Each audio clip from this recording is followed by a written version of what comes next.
바리케이트를 쳐야 합니다. 언론 양심의 역사를 이어갈 언론의 바리케이트를 칠 때다. YTN 해직 기자 노정면의 뉴스바.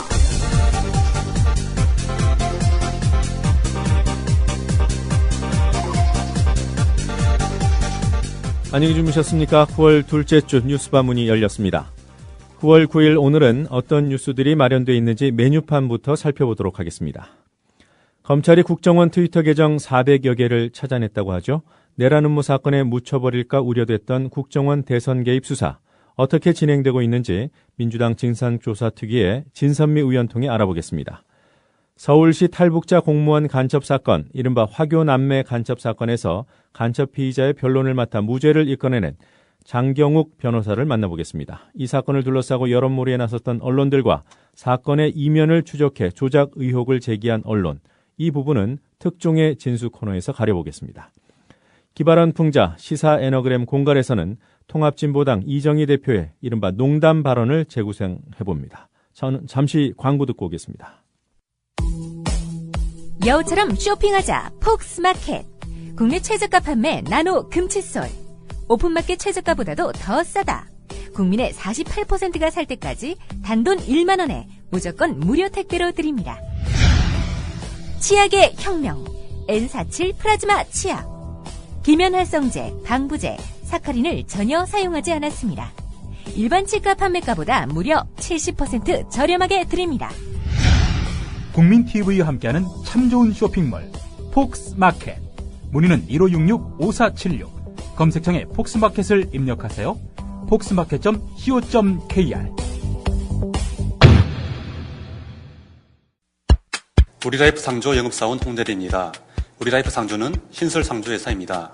사장님께 국민TV에 광고자 건의했더니 저희 사장님도 국민TV 예청자시며 조합원이지만 혹 회사 세무조사 받고 탄압받는 거 아니냐며 은근히 걱정이십니다. 그래서 영업사원인 제가 제 돈으로 광고하고 우리라이프 상조를 알리려 나왔습니다. 지금 가입하시면 회원님이 나입하신 소중한 납입금의 10%를 매달 국민TV의 발전을 위해 후원하겠습니다. 1600-3267 1600-3267 우리라이프 상조, 제가 쏠 수 있도록 부탁드립니다. 감사합니다. 국민TV를 후원하는 새로운 방법 어렵지 않습니다. 우리라이프 상조를 찾아주세요.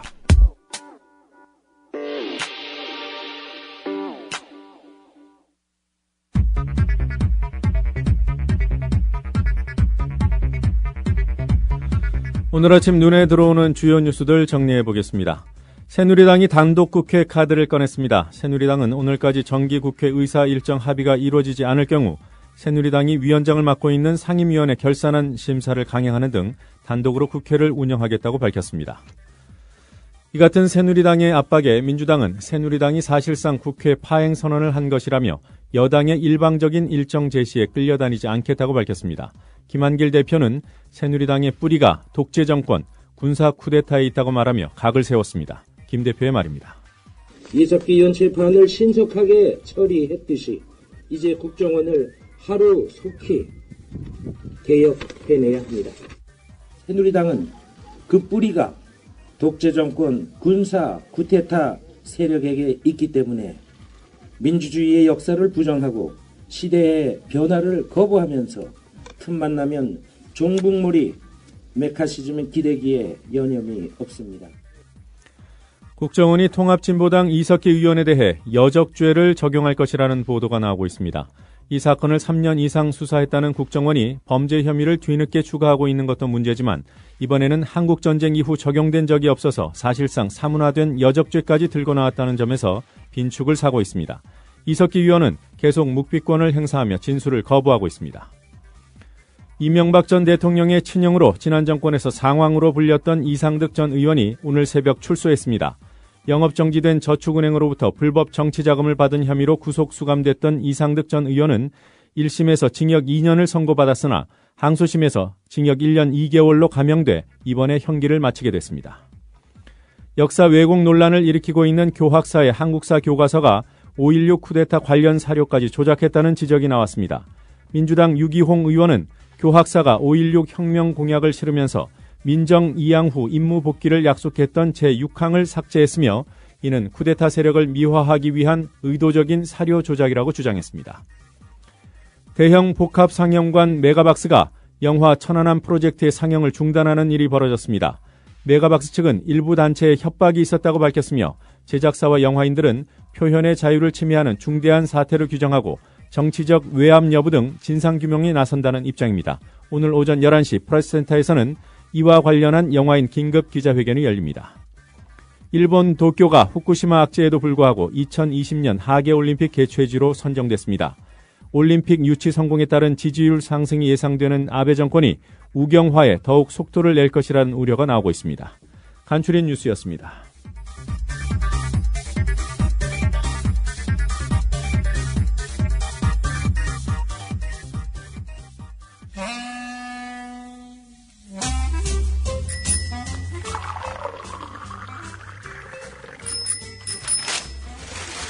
아침 신문 귀로 읽으세요. 김용민의 조간 브리핑. 네, 오늘 아침 신문들은 어떤 뉴스에 주목하고 있는지 김용민 PD와 함께 살펴보겠습니다. 네, 김 PD 네, 안녕하십니까. 자, 지난 주말 조선일보가 주목됐습니다. 금요일자에서 최동욱 검찰총장 혼외 아들이 있다라고 일면에 실었던 조선일보 아닙니까? 네. 최동욱 총장이 당일에 바로 2차례에 걸쳐서 그 사실을 완강하게 부인을 했습니다. 자, 그렇다면은 조선일보가 추가 보도를 통해서 이 최동욱 총장의 그 부인을 또 뒤집을 뭔가의 카드를 꺼낼 가능성이 있지 않겠는가. 네. 언론계에서는 또 그렇게 봤습니다. 네, 그래서 제가 오늘 일면을 봤습니다만 일면에는 아무 기사가 없던데요. 예, 그렇습니다. 자, 토요일자가 또 나오지 않았습니까? 네. 토요일자 보니까 기자 수첩에서 한 기자가 아니 그게 사실이 아니라면 우리한테 민형사상 고소를 해야 되는 거 아니냐. 네. 이런 식으로 도리어 큰 소리를 쳤습니다. 자, 오늘자가 그래서 주목됐습니다. 토요일자는 많은 분들이 보지 않고 또 토요일에는 쉬는 직장이 많다 보니까 신문에 대한 주목도가 한결 떨어지는 날이기 때문에 아마 조선일보가 카드를 꺼낸다면 오늘쯤 꺼내지 않겠는가, 월요일자에 꺼내지 않겠는가. 이게 아주 정통한 예. 하여튼 전망이라 하겠죠. 예상을 했습니다. 예. 예. 그런데 오늘 나온 기사 있었습니다. 최동욱 총장 혼외 아들 학교 기록에 아버지 최동욱 이렇게 적혀 있었다는 겁니다. 네. 서울시내 사립초등학교, 그러니까 이 최모 씨라고 하겠죠. 최모 군이라 하겠죠. 최동욱 검찰총장이 혼외 관계로 얻은 아들 최모 군이 올해 7월 말까지 다닌 서울시내 사립초등학교의 기록에는 최 군의 아버지 이름이 최동욱으로 돼 있었던 것으로 드러났다. 이런 사실은 최 군 학교의 여러 관계자가 본지에 증언하면서 밝혀졌다. 이렇게 나왔습니다. 네, 이게 드러났다 밝혀졌다 이렇게 표현하지만 기사 제목에 보면 예. 인용부호가 붙어 있어요. 예, 그렇습니다. 따옴표가 붙어 있습니다. 그러니까 직접 취재한 것은 아니군요. 네. 전원이군요. 이게 기록을 확인한 것 같진 않고요. 네. 이 최동욱 검찰총장이 혼외 관계로 얻은 아들 최모 군이 다닌 학교의 관계자들이 증언한 내용이다. 네. 이런 내용입니다. 자, 그 기록을 자기들이 봤다가 아니라 이 증언을 이제 인용해서 전한 셈인데 오늘 또 최동욱 총장의 반응이 주목됩니다. 근데 아버지 최동욱이라고 쓴 겁니까? 아니면 아버지 검찰총장 이렇게 직업까지 적은 건가요? 직업까지 적혀 있는 것 같지는 않습니다. 그러면 동명이인이면 어떻게 해요? 글쎄 말입니다. 바로 그 부분이 문제입니다. 그럼 물론 검찰총장 최동욱이 맞을 수도 있지만 네. 이 기사만 놓고 보면 기사 요건에 맞지 않습니다. 예. 그러니까 최동욱의 동명이인 가능성에 대해서 네. 이 기사 요 하나만 놓고 보면은 전혀 고려를 하지 않은 상당히 위험한 기사로 보이네요. 상당히 위험한 기사임에도 불구하고 조선일보는 지난 금요일자 또 오늘자에서 최동욱 현 검찰총장의 혼외 자녀일 가능성에 좀 더 무게를 두고 네. 편집한 듯 보입니다. 그래도 신면으로 뺀 걸 보면 좀 조심하는 그런 모습도 읽히는 것 같아요. 예, 그런 것도 있지만 지난 금요일자 일면에 실은 걸 두고 언론계 안에서는 아니 그걸 일면에 갖다 실으냐. 조선일보 과거에는 이만희 이 당시 환경부 장관의 혼외 자녀 관련한 그 논란이 있었을 때 그게 뭐가 문제된다는 얘기냐라는 식으로 칼럼을 통해서 좌사 이 관계자의 칼럼을 통해서 그렇게 문제 삼는 것 자체를 또 문제 삼았던 적이 있죠. 적이 있었는데 아니 그 앞뒤가 다른 거 아니냐 이런 비판을 또 받았죠. 일면에 실을 내용은 아니었다라는 그런 비판이 제기되고 있는데요. 자, 오늘 한겨레를 좀 볼 필요가 있습니다. 한겨레 일면 기사 제목이 이렇습니다. 칼이 된 정보, 국정원 정치를 휘젓다. 이렇게 뉴스 분석을 하고 있는데요. 이 최동욱 총장 혼외 아들 관련한 논란, 이 논란 배후에는 국정원이 있을 가능성이 대단히 높다라는 관점을 제시하고 있습니다. 자, 이 한겨레 기사를 제가 읽어보겠습니다. 이런 와중에 불거진 최동욱 검찰총장의 혼외 자식 보도는 사정과 정보를 각각 책임진 검찰과 국정원의 조직적 갈등, 반목으로 번질 조짐이다. 검찰 내부에서는 이번 혼외 자식 보도의 출처를 국정원으로 의심하는 분위기가 강하다. 혼외 관계로 지목한 사람들의 출국일, 가족관계 등록부, 거주지, 아파트 입주자 카드 등 본인이 아니면 입수하기 힘든 자료들이 속속들이 확보된 것은 정보기관인 국정원이 아니고서는 불가능하다는 인식 때문이다. 검찰 관계자는 출입국 기록, 가족관계 등록부 등이 기사에 등장하는데 일개 언론사가 정상적인 방법으로 입수할 수 있는 자료가 아니지 않는가? 국정원 등이 개입했다는 의심이 드는 게 사실이다. 만일 그렇다면 간과할 수 없는 일이다. 진행되는 상황을 봐가면서 엄중히 대처할 것이다. 이렇게 말했다. 한겨레 기사는 이렇습니다. 국정원 내부 사정을 잘 아는 관계자는 보도 출처가 국정원인지는 알 수 없지만 이를 의심하는 분위기만으로도 공직사회에서 국정원을 건드리면 검찰총장도 다친다는 신호로 받아들여지지 않겠느냐라면서 국정원 국내 파트 업무 가운데 하나가 이런 류의 정보를 수집하는 일이다. 국내 정보 수집 업무를 폐지하자고 요구하는 정치인들도 국정원이 뭘 터뜨릴지 모르니 겁부터 먹지 않겠느냐라고 했다. 한 검사장급 간부는 다들 그 국정원을 의심한다. 검찰총장까지 자기들 마음대로 흔들거나 낙마시킨다면 다른 공직자들은 어떻게 되겠는가? 정말 걱정된다라고 말했다. 검찰총장 혼외 관계 보도가 사실상 국정원의 공직자 정치인 겁주기 효과로 연결되고 있다는 이야기다. 자신의 기사가 어떻게 사회적으로 받아들여지는지 고민을 하고 기사를 써야 된다는 그런 교훈을 이 기사에서 읽을 수 있습니다. 그렇습니다. 조선일보는 이 정보를 어디서 얻었는지 이게 밝히는 게 우선입니다. 저는 이렇게 생각합니다. 또 다른 기사 소개해 주시죠. 계속해서 한겨레 6면을 보겠습니다. 이석기 의원 등의 내란 음모, 선동 및 국가보안법 고무찬양 위반 혐의를 수사하고 있는 국정원이 그 많은 죄목에 또 하나 더 추가를 할 것 같습니다. 여적죄. 생소해요. 여적죄란 말을 처음 들어봅니다. 여적죄. 적국과 합세해서 대한민국의 대적한 자를 처벌하는 것인데요. 한국전쟁 이후 판례가 없는 사문화된 조항입니다. 이석기 의원의 변호인단은 내란 음모죄 적용에 자신이 없으니까 여적죄를 들고 나온 것 아니냐 이렇게 비판하고 있다라고 오늘 신문 기사는 전하고 있습니다. 이에 대해서 국정원 대변인은 혐의 적용은 검찰이 결정할 문제라면서도 수사를 해보니까 여적죄에 해당하는 범죄가 나온다. 따라서 여적죄를 추가해야 한다는 분위기가 있다 이렇게 말을 했습니다. 사실 이명박 정권 때도 미네르바 사건 때 거의 사문화된 그 법을 들고 나와가지고 미네르바를 가둬두고 또 이렇게 재판정에 세우고 온갖 탄압을 가했던 적이 있었죠. 미네르바가 수감돼 있던 서울구치소에 그 당시에 저도 같이 있었어요. 그러셨습니까? 잠시나마. 사실 이 권위주의 정권, 독재 정권 시절에나 있었던 언론인 해직, 탄압 이게 이명박 정권 때 부활된 거 아닙니까? 이런 거 보면서 말이죠. 과거 시대의 그런 국민들을 통제하고 감시하고 이렇게 이른바 탄압하기 위한 이런 도구들이 속속들이 등장하는 걸 보면 이게 참 이 정권이 확실히 후진적으로 나가는 정권이구나라는 생각을 지울 길이 없는데 일단 여적죄 적용이 가능한지가 지금 논란입니다. 우선 북한을 적국으로 볼 수 있는지가 논란거리라는 건데 네. 헌법상으로 북한은 국가가 아닙니다. 네. 적국에 해당하지가 않는 겁니다. 형법상 간첩죄에 관해서는 북한을 적국으로 볼 수 있다는 대법원 판례가 있기는 하는데 그것이 1983년이 마지막입니다. 1983년에 태어난 사람이 지금 30살입니다. 무려 30년 전 판례입니다. 현재 대법원에서 이걸 인정할지 불투명하다라는 그런 관측이 지배적이고요.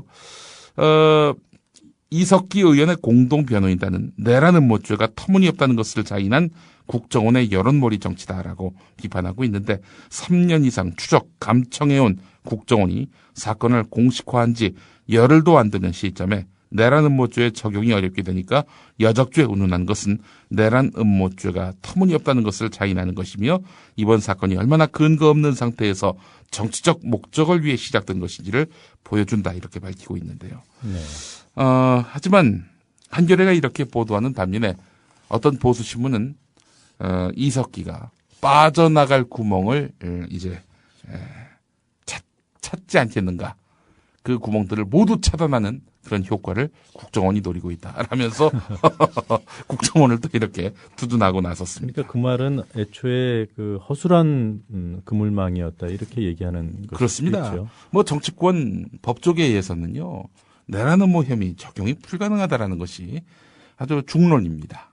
그렇기 때문에 국정원으로서는 만약에 이석기 의원이 뭐 내란 음모와 관련해서 무죄 이런 식으로 나오게 된다면은 이 상당한 그 파장, 정치적 책임을 져야 될 그런 상황 아니겠습니까? 다시 또 국정원이 국내 정치에 개입했다.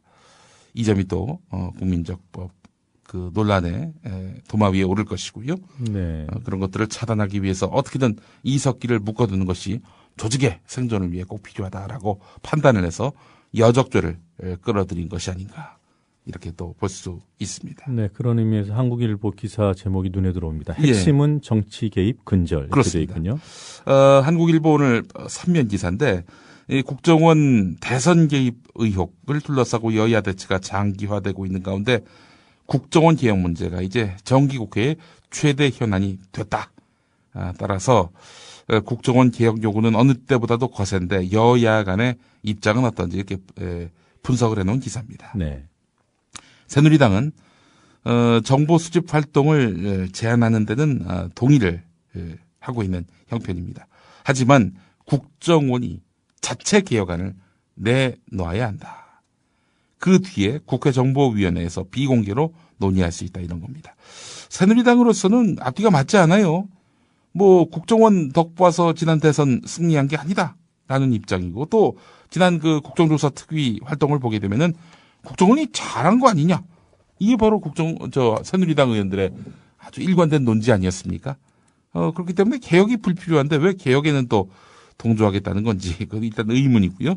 자, 민주당을 비롯한 야권 입장은 이거 안 된다. 일단 국정원의 수사권, 이것까지 없애야 한다는 입장으로 정리가 되고 있습니다. 국회 차원에서 특위를 설치해서 각 당안 논의를 이제 공론화하겠다는 것이 이제 민주당의 입장이긴 한데 일단 핵심은 국내 정보 수집을 폐지하는 겁니다. 네. 국민들 뒷조사하는 거 이거 못하게 하겠다. 참이 공교로운 것이요. 그럼 네. 민주당이 이 대공 수사권까지도 없애야 된다는 국정원 개혁안을 발표하기 바로 전날 그 이른바 그 통진당 이석기 의원 사태가 터진 거란 말이에요. 예. 아니 바로 당일이었습니다. 당일이었나요? 당일이었습니다. 네. 당일 아침에 수사에 그 압수수색에 들어갔던 거죠. 네, 참 공교롭습니다. 공교롭습니다. 자, 민주당 참 안습입니다. 오늘 어떤 점에서 국민일보 5면을 보겠습니다. 정상회담 대화록 이석기 사태 흐름을 몰라서 우왕좌왕 127석 민주당 정보는 깜깜이 수준 이런 제목입니다. 국회의원을 127명이나 보유한 제1야당 맞느냐 이런 비판이 당 안팎에서 제기되고 있다 이런 이야기인데 실제 민주당에는 요즘 정보가 도통 모이지 않는다는 겁니다. 국정원이 이석기 내란 음모 사건을 터뜨렸지만 사건의 윤곽이나 향후 예상되는 흐름을 알지 못해서 정세 판단에 어려움을 겪고 있다는 거죠. 당의 쌍두마차격인 김한길 대표실과 전병훈 원내대표실부터도 사건의 자초지종을 몰라서 여론 흐름에만 의지해서 대응하기에 급급했다는 겁니다. 한 중진 의원은 당시 여권에는 국가기록원에 대화록이 없다는 사실이 두루 퍼졌는데 우리는 짐작하지 못했다면서 지난 7월 남북 정상회담 대화록 실종 사태 당시 민주당이 대화록이 없는 것을 전혀 눈치채지 못하고 앞으로만 질주하다 톡톡히 망신당한 사례를 회고하기도 했는데요. 자, 국민일보 기사를 보면은 왜 거대 여당에 정보가 모이지 않는 것일까? 거대 야당. 예. 상대적으로 주요 정보를 접할 수 있는 국회 상임위인 운영위, 정보위, 법사위, 안전행정위, 국방위 소속 의원들이 적극적으로 정보 수집을 하지 않는다는 그런 지적이 제기되고 있다고 국민일보는 전하고 있습니다. 게다가 이들 상임위원회 핵심 의원들이 산하기관들과 척을 지고 있는 경우가 많기 때문에 설령 정보가 생겨도 지도부와 공유하지 않거나 아예 지도부를 물먹이는 경우도 있다라는 건데, 이건 좀 더 그 원인을 거슬러 올라가면은 당 지도부의 리더십이 없다는 얘기죠. 자, 이런 와중에 지금 민주당 의원들 사이에서는 상당한 공포감이 커지고 있다고 합니다. 무슨 공포감이냐? 통합진보당 다음에는 민주당이 타겟이 될 것이라는 그런 소문, 또 사정당국이 민주당 핵심 인사를 노리고 있다. 이런 흉흉한 이야기가 오가는 등 불안감이 증폭되고 있다는 겁니다. 따라서 김한길 호가 정보 리더십을 서둘러 재건해야 한다는 목소리가 많다는 지적도 제기되고 있습니다. 네, 김한길 대표 관련된 기사도 눈에 띄는군요. 예, 오늘 조선일보 6면 기사인데 조선일보하고 인터뷰를 했습니다. 네. 김한길 대표. 국정원의 죄가 이석기의 죄보다 더 크다. 맞는 얘기죠. 그렇죠. 네. 일개 의원의 이런 일탈과 국정원이라는 국가조직의 조직적 선거 개입, 부정, 이 같을 수가 없죠. 이석기의 잘못이 더 클 수도 없죠. 그러나 보수 언론은 이석기 죄가 더 큰 것처럼 확대 재생산을 하기도 했는데, 조선일보와의 인터뷰에서 김한길 대표는 장외 투쟁에 나선 상황인데 이거를 추석이 아닌 설까지 갈 수도 있다, 이렇게 얘기하고 있는데, 네. 아니 해결되지 않으면 설이 뭡니까? 그 다음에 설까지도 갈 수 있는 거고. 2015년 설을 얘기하는 걸까요? 제가 봤을 때 말이죠. 이렇게 어떻게 대화를 하자. 투쟁을 추석까지 갈 수 있다, 설까지 갈 수 있다, 이렇게 한정 짓다 보니까 자기의 어떤 투쟁의 그런 힘을 깎아내리는 거 아닌가 하는 그런 비판도 나오고 있는데 말이죠. 자, 하여간 참 안타까운 김한길 대표입니다. 어제 4.19 국립묘지를 찾아서 참배한 뒤에 대여 성명을 발표하고 있는데, 새누리당에서 어제 나온 반응은 우리끼리 그냥 정기국회 하겠다. 네. 한마디로 연맥이는 거죠. 예. 좀 긴장하는 기색이라도 보여야 될 텐데, 전혀 긴장을 안 하고 있습니다. 새누리당이. 안타깝습니다. 예. 그래서 김한길 대표 발언이 종전보다는 상당히 강도가 높아졌습니다. 분명해진 것만은 확실해 보입니다. 예, 하여튼 우리 새누리당 박근혜 대통령이 김한길 대표를 야당 대표로 지금 만들고 있네요. 예, 키우고 있습니다 지금. 예. 교과서 관련 기사들 좀 소개해 주시죠. 예, 한겨레 일면 기사를 보겠습니다. 자, 또 뉴라이트 교과서에서 오류가 발견됐습니다. 1948년 남북 협상을 위해서 김구 선생이 평양에 갔죠. 자, 평양에 도착한 날과 서울로 돌아온 날짜가 사실과 다른 것으로 드러났습니다. 예. 교학사 교과서 306쪽을 보면은 김구와 김규식도 김일성의 초청을 받아들여서 4월 22일에 평양에 도착했다. 아무것도 얻지 못하고 5월 9일 서울로 돌아오게 됐다, 이렇게 적고 있는데, 네. 김구 선생의 방북일은 4월 22일이 아니라 4월 20일이고 서울로 돌아온 날짜는 5월 5일입니다. 네. 아니 물론 이런 소소한 그런 오류 갖고 너무 심하게 지적하는 거 아니냐, 이렇게 얘기할 수 있겠지만, 이게 뭡니까? 역사 교과서입니다. 네. 한치의 오차도 없어야 되는 것이 역사 교과서인데 이런 것조차도 이런 거조차도 하나도 틀리면 안 되는데 자꾸 또 틀리니까. 또 나옵니다. 네. 뭐 온갖 게 나와요. 예. 또라이트 교과서인데. 또라이트. 예. 뉴오바이트 교과서라는 뭐 비판도 지금 나오고 있는 상황인데 말이죠. 경향신문 일면을 보겠습니다. 그 교학사 이 교과서, 이 뉴라이트 교과서가 5.16 사료도 조작했다는 그런 지적을 유기홍 민주당 의원이 제기했는데 이 내용을 일면에 실었습니다. 네, 이 내용은 좀 더 심각해 보입니다. 예, 그렇습니다. 5.16 혁명 공약의 6가지 공약 가운데 언제든지 이 정권을 민간에다가 이양할 준비를 하겠다라는 이런 말이 있었거든요. 그러니까 이제 1961년 5월 16일에 박정희가 군사 쿠데타를 일으켰을 당시에는 우리가 뭐 정권을 잡으려는 의도는 아니었다.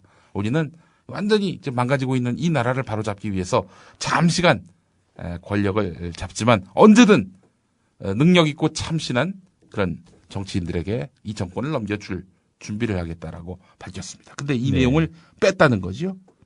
이걸 만약에 넣는다면 어떻게 되겠습니까? 아, 박정희가 말을 바꿨구나. 네. 이런 인식을 심어줄 가능성이 있어서인지 이 내용을 뺐다는 거죠.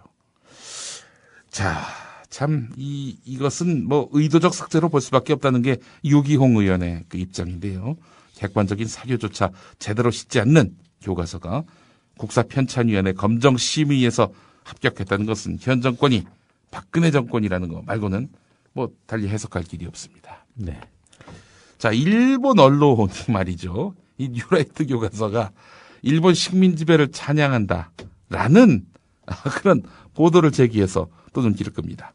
일본의 영자신문 재팬타임스는요. 지난 4일 한국 교과서는 일본의 식민 지배를 찬양한다는 제목의 기사를 통해서 교학서 교과서가 일제강점기가 한반도 근대화를 도왔는지에 대한 논쟁을 일으켰다라고 보도하고 있는데 기사에는 2차 세계대전과 일본의 한반도 식민 지배에 대해서 약간의 긍정적인 단락을 치렀다면서 이 교과서는 식민 지배 하에서 어떻게 신도시들이 교통과 유통의 중심지가 됐는지 서술하고 있다라고 한국의 한 신문이 보도했다라고 적었는데 자, 뭐 식민지 근대화론, 친일파 미화 논란 잇따라 일본 언론들이 보도하고 있으니 네. 일본이 얼마나 우리나라를 우습게 여길지. 그나저나 그 교학사와 집필에 참여하신 교수분들 이 일본 언론 상대로 명예훼손 소송해야 되는 거 아닙니까? 글쎄 말입니다. 이거 친일 이런 거 없다. 우리는 사실대로 기술했을 뿐이다. 이런 얘기를 하고 다니시는 분들인데 이런 보도가 나왔다면 정말 자기들한테 어마어마한 그런 모욕을 한 셈 아니겠습니까? 예. 여기에 대한 대응이 없다면은 이건 뭐 일본 언론들의 이런 관점에 동의한다라고 볼 수밖에 없겠죠. 조선일보식으로 얘기하겠습니다. 민영사상에 고소고발 꼭 하시기 바라겠습니다. 예, 억울하시다면. 네. 네. 자, 또 다른 기사 보겠습니다. 예, 한국일보 신면을 보겠습니다. 뭐 이건 뭐 한국일보만 나온 건 아니고요. 4대강 사업을 둘러싼 국민적 논란을 해소하기 위한 정부 기구로 국무총리실 4대강 사업조사평가위원회가 우여곡절 끝에 출범했는데 4대강 지지 발언 전력이 있는 인사를 위원장으로 앉히는 등 이 초반부터 논란이 불거지고 있다는 겁니다. 위원장을 맡은 사람이 장승필 서울대 교수인데 4대강 사업을 두고 누군가는 했어야 했다. 네. 이런 식으로 긍정적인 그런 평가를 했다는 겁니다. 일부 위원들 같은 경우도 사업 당시에 동조했던 사람들이어서 환경단체는 과연 이래가지고 공정한 검증이 가능하겠느냐 라면서 반발하고 나섰습니다. 네. 오늘은 여기까지 해야 될 것 같습니다. 예. 예. 오늘 끝으로 소개해 주실 주간 브리핑이 선정한 노래 뭡니까? 예. 오늘 제가 이 시간에 소개를 해드리지는 않았습니다만은 오늘 그 신문을 보시면 말이죠. 특히 보수 언론을 보면은 화사한 그 한복 패션쇼 같은 사진 기사가 잔뜩 실려 있습니다. 예, 공주님을 마치 보는 그렇습니다. 마치 느낌인데. 이 공주님을 연상하게 하는 이 신문 사진 기사 보면서 말이죠. 지난 토요일자 동아일보 모두 4개면을 털어서 어떤 분의 이 패션에 대해서 조언하는 이게 과연 패션 전문지인지 참 이해하기 힘든 그런 내용의 그 특집 기사가 동아일보 토요판에 실렸는데요. 그래서 그런 노래입니다. 네. 김자옥 씨의 공주는 외로워입니다. 예. 이 노래 띄워드리면서 인사드리겠습니다. 네, 수고하셨습니다. 네.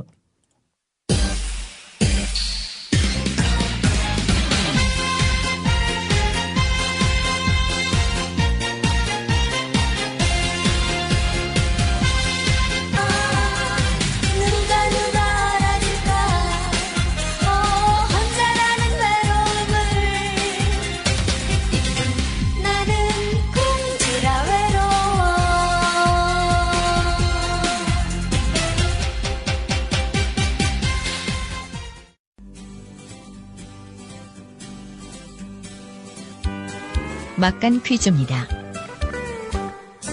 어제 발표된 2020년 하계올림픽 개최지 일본 도쿄로 결정됐습니다. 자크 루케 IOC 위원장의 발표입니다. awarded to the city of Tokyo. 문제드립니다. 도쿄는 1964년에도 개최했는데요. 이 올림픽에서 우리나라는 대한민국 국호로는 첫 메달, 즉 동메달을 땁니다. 김우이태 선수가 그런데요. 김우이태 선수의 종목은 무엇이었을까요? 1번 양궁, 2번 유도, 3번 태권도, 4번 사격. 정답을 아는 분은 지금 팟빵 게시판에 정답과 함께 이메일 주소를 알려주세요. 맞춘 분 3분을 골라 기념 음반을 선물로 보내드립니다.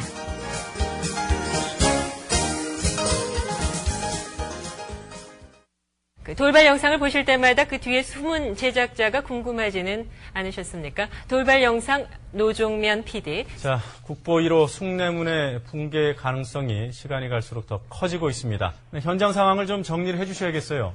네, 그렇습니다. 안녕하십니까. 뉴스타파 앵커 노종면입니다. 3년 5개월 만에 스튜디오 아닌 스튜디오에 앉아 카메라를 바라봅니다. 지금 여러분께서는 YTN 해직 기자 노종면이 진행하는 노종면의 뉴스바를 듣고 계십니다. 노종면의 뉴스바는 매일 아침 7시부터 9시까지 국민TV 라디오로 방송됩니다. Images showing 那鉴于当前叙利亚局势， 국제뉴스 한반도 정세를 한눈에 황준호의 월드 리뷰.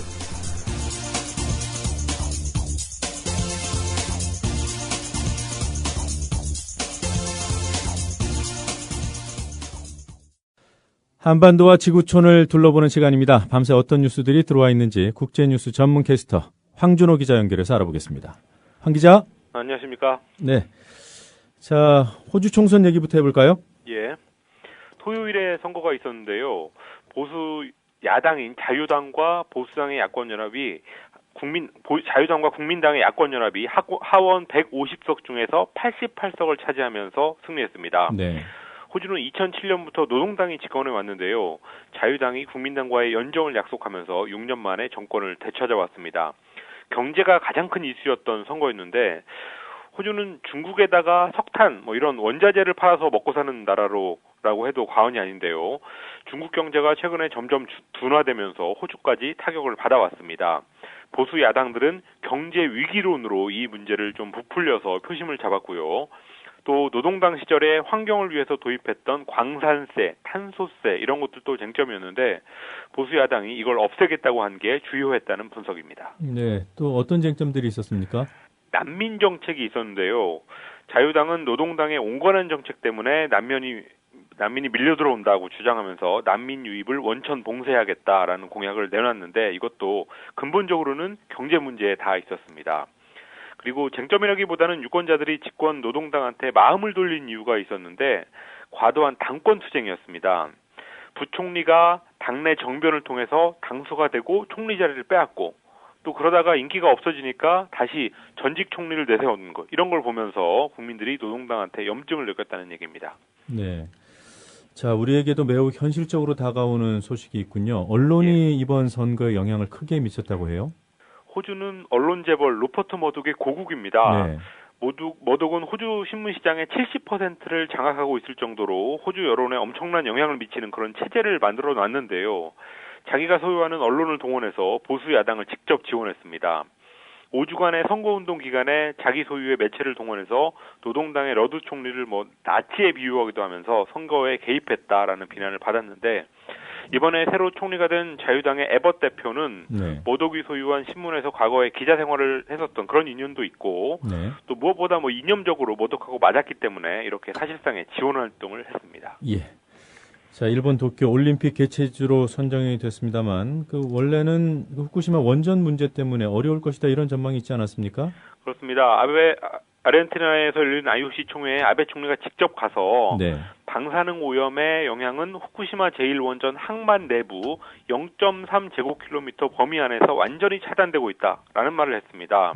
오염수 유출 문제 때문에 도쿄의 도전이 무산될 거다라는 전망이 있었는데 아베 총리가 이렇게 확신에 찬 발언을 하면서 올림픽 유치에 긍정적인 영향을 줬다고 외신들이 보고 있습니다.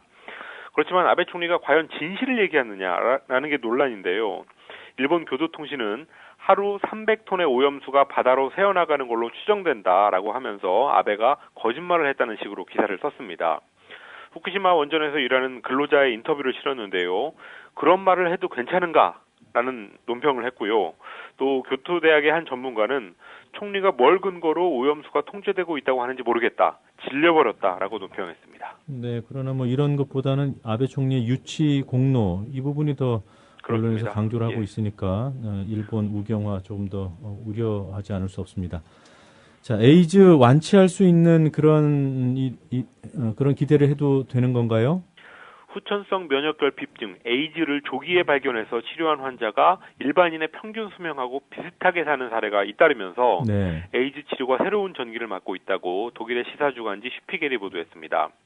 프랑스 연구진이 14명의 성인 환자를 추적해 보니까 병을 일찍 발견해서 치료를 하면은 치료를 중단한 후에도 에이즈 바이러스가 위험 수준으로 번지지 않는 그런 사례를 발견했습니다.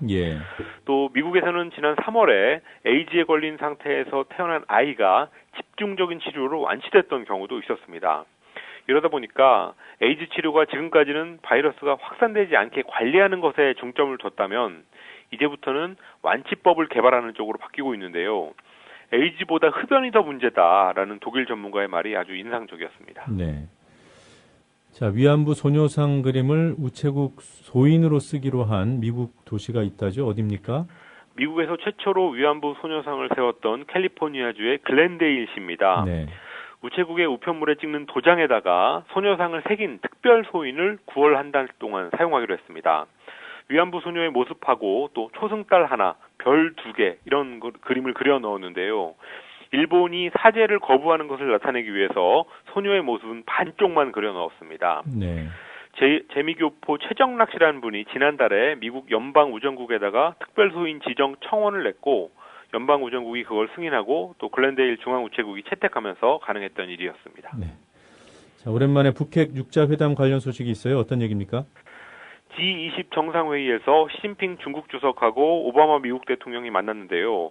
시진핑 주석이 육자회담을 빨리 열자고 촉구하면서 한반도 비핵화를 약속했던 9.19 공동성명의 입장으로 돌아가야 된다라는 말을 이례적으로 했습니다.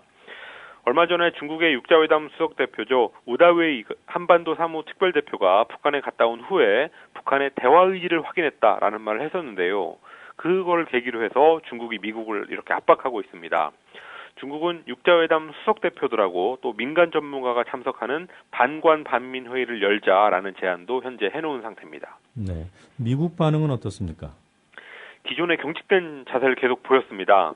오바마 대통령은 시진핑 주석의 제안에 구체적인 답변을 안 했고요. 대신에 백악관 국가안보회의에 로즈 부부장관이 브리핑을 했는데 단순한 회담 재개를 위한 회담 재개를 지지하지 않는다라고 선을 그었습니다. 그러면서 북한이 비핵화에 대해서 진정성을 보여야 된다. 북한이 대화나 협상 절차 등에 진지하게 대한다는 징후가 있을 때까지는 회담 재개에 관심이 없다라고 강조했습니다. 또 국무부의 데니얼 러셀 동아태 차관보도 어제 같은 얘기를 했는데요. 북한이 6월에 북미 고위급 회담을 하자라고 제안했을 때 나왔던 미국의 반응에서 한 발짝도 움직이지 않는 모습입니다. 미국이 지금 대외적으로는 시리아 공습에다가 온 신경을 다 쓰고 있어서 당장은 북한 핵 문제로 움직일 여력은 없어 보입니다. 네. 요즘 남북에서 나오는 그런 입장들 보면 좀 바뀐 것 같습니다. 북한이 남측에다 대화와 협력을 강조했다 이런 기사가 있군요. 북한 노동당 기관지 노동신문이 토요일에 글을 한 편 실었는데요. 네. 남북이 개성공단 정상화와 이산가족 상봉에 합의한 것 이런 것들을 거론하면서 이 소중한 성과를 살리고 적극 발전시켜 나가야 할 때다.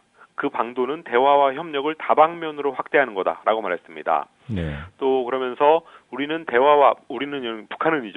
북한은 대화와 협력으로 북남 관계를 개선하고 자주통일, 평화 번영을 이룩할 것을 주장해왔고 그 실현을 위해 노력하고 있다라고 하면서 남조선 당국은 북남 관계 개선에 대한 우리의 성의 있는 노력에 성실하게 응해 나와야 된다라고 덧붙였습니다. 네, 평화, 번영 이런 말들 사실 과거 남쪽에서 우리 측에서 자주 쓰던 용어들인데요. 그렇습니다. 요즘에 개성공단 문제 같은 데서 남쪽이 북한의 버르장물을 고치겠다라는 식으로 접근하는 게 분명했는데도 불구하고 북한이 상당히 유연하게 나왔었습니다. 그걸 가지고 박근혜 정부는 원칙 있는 대북 정책의 성과다라고 선전을 했는데 네. 이 전문가들 사이에서는 북한이 오히려 남쪽에 햇볕 정책을 하고 있다라는 평이 있었는데요. 토요일자 노동신문의 글은 그 김대중 노무현 정부의 대북 포역 정책을 연상케 했습니다. 반면에 남쪽에서는 군 출신들이 외교안보를 장악하면서 남한판 성군 정치다라는 냉소가 있고 또 한편으로는 한국과 미국이 다음 달에 북한 핵시설 정밀 타격 같은 3단계 대응 방안을 발표한다라는 계획도 있습니다. 그런 걸 보면 남쪽에서는 대화를 통한 문제 해결의 논리 이런 것보다는 안보의 논리가 압도적인 게 분명해 보입니다. 네. 자, 북한발 기사 몇 가지 더 있다고요? 간추려 주실까요?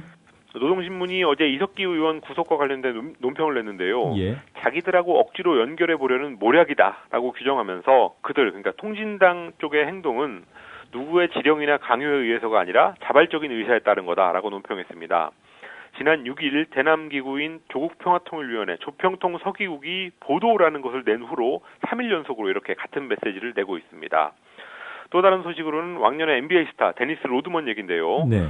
북한에 가서 김정은 위원장하고 농구도 보고 만찬도 하기는 했는데 토요일에 베이징으로 나오면서는 북한에 억류된 미국인 케네스 배하고 같이 오지는 않았습니다. 네. 자, 오늘 여기까지 듣도록 하겠습니다. 다양한 소식 고맙습니다. 지금까지 황준호 기자였습니다. 감사합니다. 네.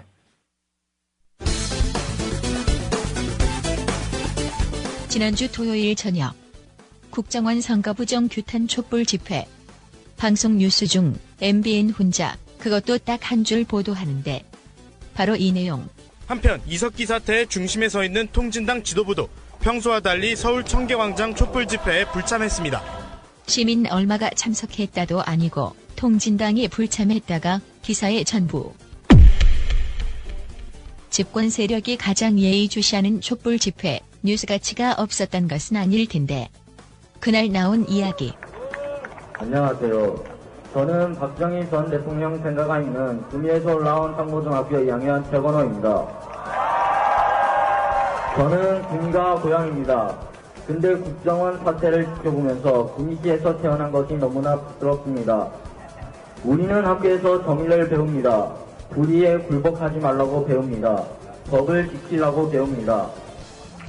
그러나 제 고향 구미시 대표 박근혜 대통령은 우리에게 질서 파괴와 부정부패와 비겁함을 가르쳐주고 있습니다. 저처럼 어린 중학생도 지키고자 애쓰는 이 나라의 정의와 법질선을 대통령은 왜 안 지키고 있는 겁니까? 대통령께 요구합니다. 대통령은 이 땅의 법과 질서를 지켜주십시오. 하루빨리 국민들의 요구를 수용하여 국정원에 개혁하여 주십시오. 대통령은 촛불이 쉽게 꺼질 거라 생각하지 말아주십시오. 그리고 제발 우리가 배우는 법과 질서를 모독하지 말아주십시오. 우린 결코 부정한 대통령을 용서하지 못할 것입니다. 감사합니다. 또 다른 청소년. 저기 있는 동아일보에서는 한 기자가 자신의 기자 생명을 걸고 취재를 하겠다며 취재를 요청했습니다. 그러나 그 취재를 하고 나온 기사의 결과물은 기사가 아닌 저희를 종독들의 꼭두각시로 통합진보당의 꼭두각시로 매도를 하는 단편 소설을 써냈습니다. 저희는 충분히 신중하고 깊은 생각을 할 수 있습니다. 이런 국정원과 언론의 탄압으로 인하여 저희들이 목소리를 낼 자리가 없어져 가고 있다는 것은 사실입니다. 그러나 저희는 지금 여러분들이 들고 있는 그 촛불처럼, 그 꺼지지 않는 촛불처럼 국정원을 해체하거나 박근혜 대통령이 책임을 질 때까지 저희는 무조건 활동을 중지하지 않겠습니다. 청소년 뒤통수 치는 나일값 못하는 보수 언론. 언론이 보도하건 말건 우리는 진도 나가겠다는 촛불 시민들. 다음 집회는 13일에 금요일 무슨 날입니까? 13일 금요일 무슨 날입니까? 네, 다음 주 13일에 금요일 저녁 7시 서울광장에서 국정원을 잡는 날을 여기 계신 분들이 만들어주시면 좋겠는데 하실 수 있겠습니까?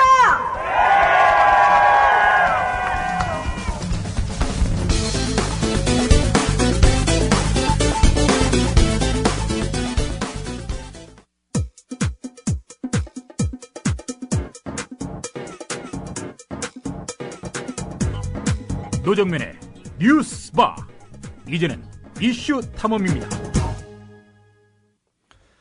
국정원이 조성한 내란음모 전국이 열흘 천하로 끝나는 것일까요? 언론에서는 내란음모 사건이 중요한 현안들을 이미 집어삼켰지만 국정원 대선 개입, 정치 개입을 비추는 광장의 촛불은 지난주에도 꿋꿋했습니다. 이석기 의원 구속 다음 날인 지난 금요일 부산과 경남 곳곳에서 촛불이 켜졌고 토요일 서울에서 열린 범국민 대회에도 촛불 인파가 몰렸습니다. 이석기 의원 체포동의안에 동의해준 민주당도 대전에서 장애투쟁을 이어갔습니다. 이런 가운데 검찰이 지난 대선 때 활동한 수백 개의 국정원 트위터 계정들을 찾아냈습니다. 국정원 트위터 조직의 규모와 수법 그리고 그 조직이 유포한 대선 개입 트윗의 내용을 보면 국정원 심리정보국 전원에 대한 전면 수사가 필요해 보입니다. 네, 민주당 내 국정원 대선 개입 진상조사 특위의 진선미 의원 전화로 연결돼 있습니다. 진 의원님 안녕하십니까? 네, 안녕하세요. 반갑습니다. 네, 반갑습니다. 네. MC신 거예요? 아, 예, 듣다시피 그렇습니다. 네. 네, 기자회견 지난 금요일에 하셨죠? 네, 맞습니다. 네, 기자회견 내용 좀 간략히 먼저 설명해 주실까요? 아, 네. 이미 우리 민주당에서 고소를 해놨던 사안인데요. 네. 실제로 검찰에서 그 트윗 활동, 국정원의 트윗 활동에 대한 트위터 본사에 사법 공조를 요청해 놨다라고 얘기가 있었는데요. 실제로 지금 검찰에서 국정원이 사용한 것으로 보이는 402개의 계정을 확보했고 국제 공조 결과도 이미 좀 받은 상태다라는 그 확신이 드는 그런 정보들이 있어서 저희가 그 부분에 대해서 얘기를 한 것입니다. 네, 국제 공조라는 말씀을 해주셨는데요. 네. 검찰이 국정원의 트위터 계정이라는 사실을 어떻게 확인한 거죠?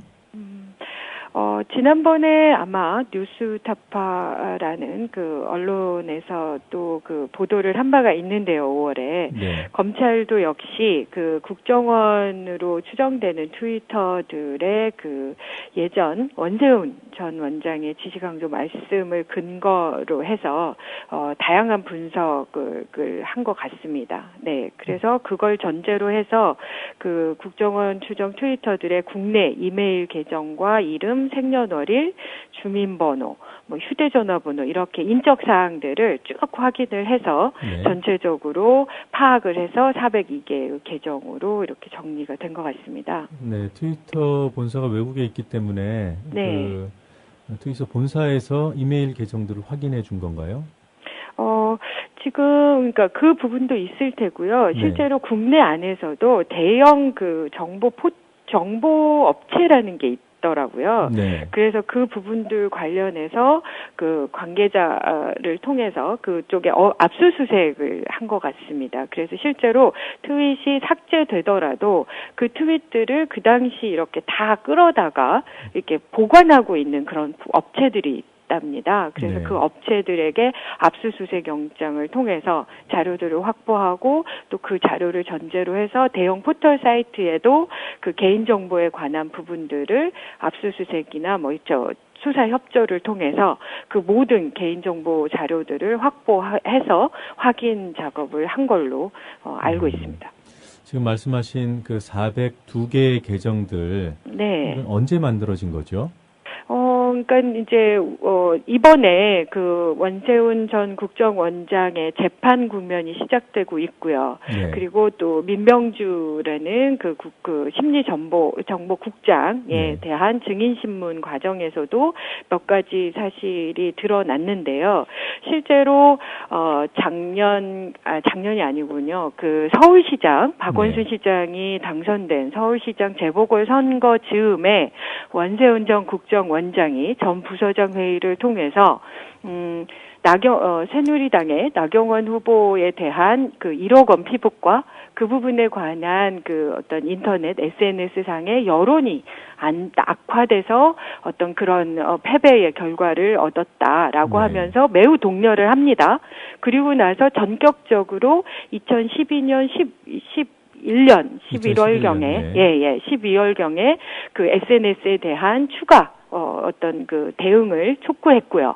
그리고 그 즈음에 바로 그 트위터에 관한 그 전문 요원들이 충원됐습니다. 네. 약 20명으로 얘기가 되고 있거든요. 그래서 그분들이 전면적으로 활동을 한 것 같고, 그래서 저희가 그 기자회견 자료로 낸 것이 2011년 원세훈 원장의 SNS 강화 지시 후에 바로 그 2011년 12월에 개설된 국정원 트위터 13개를 또 확보했고요.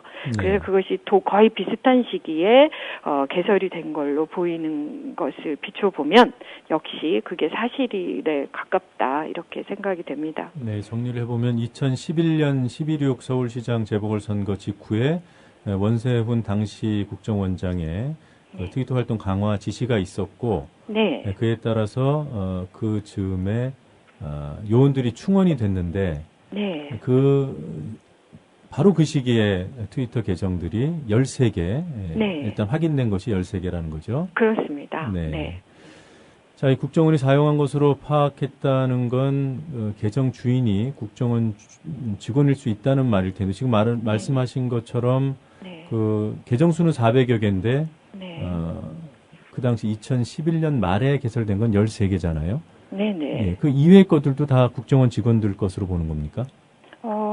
그렇습니다. 그러니까 실제로 저희가 확인해 보니 뉴스타파가 처음에 국정원 트위터 계정으로 객관적인 분석 과정을 통해서 확인된 660개의 계정과 그리고 검찰이 추정한 402개의 계정을 비교해 보니까 281개가 일치가 돼요. 그래서 실제로는 트위터가 결국은 그 281개에서부터 결국은 660개에다가 새롭게 확인된 개수를 포함한 781개까지 또 충분히 양쪽이 다 가능하다고 보여지죠. 그래서 저는 하루라도 빨리 검찰의 그 추가 수사 결과가 발표되고 그것에 따른 추가 기소도 좀 진행이 돼야 될 거로 저는 생각하죠. 네.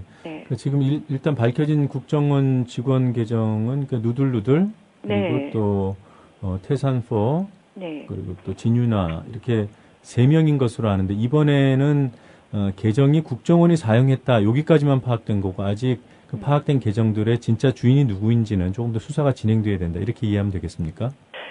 저는 이미 이제 검찰이 어느 정도는 확보했다고 보는 거죠. 다만 그것을 공개하고 있지 않고요. 저희는 이제 그런 검찰의 빠른 수사 결과에 대한 발표와 추가 기소를 촉구하기 위해서 우리가 확보한 증거를 전제로 해서 말씀을 드리는 건데요.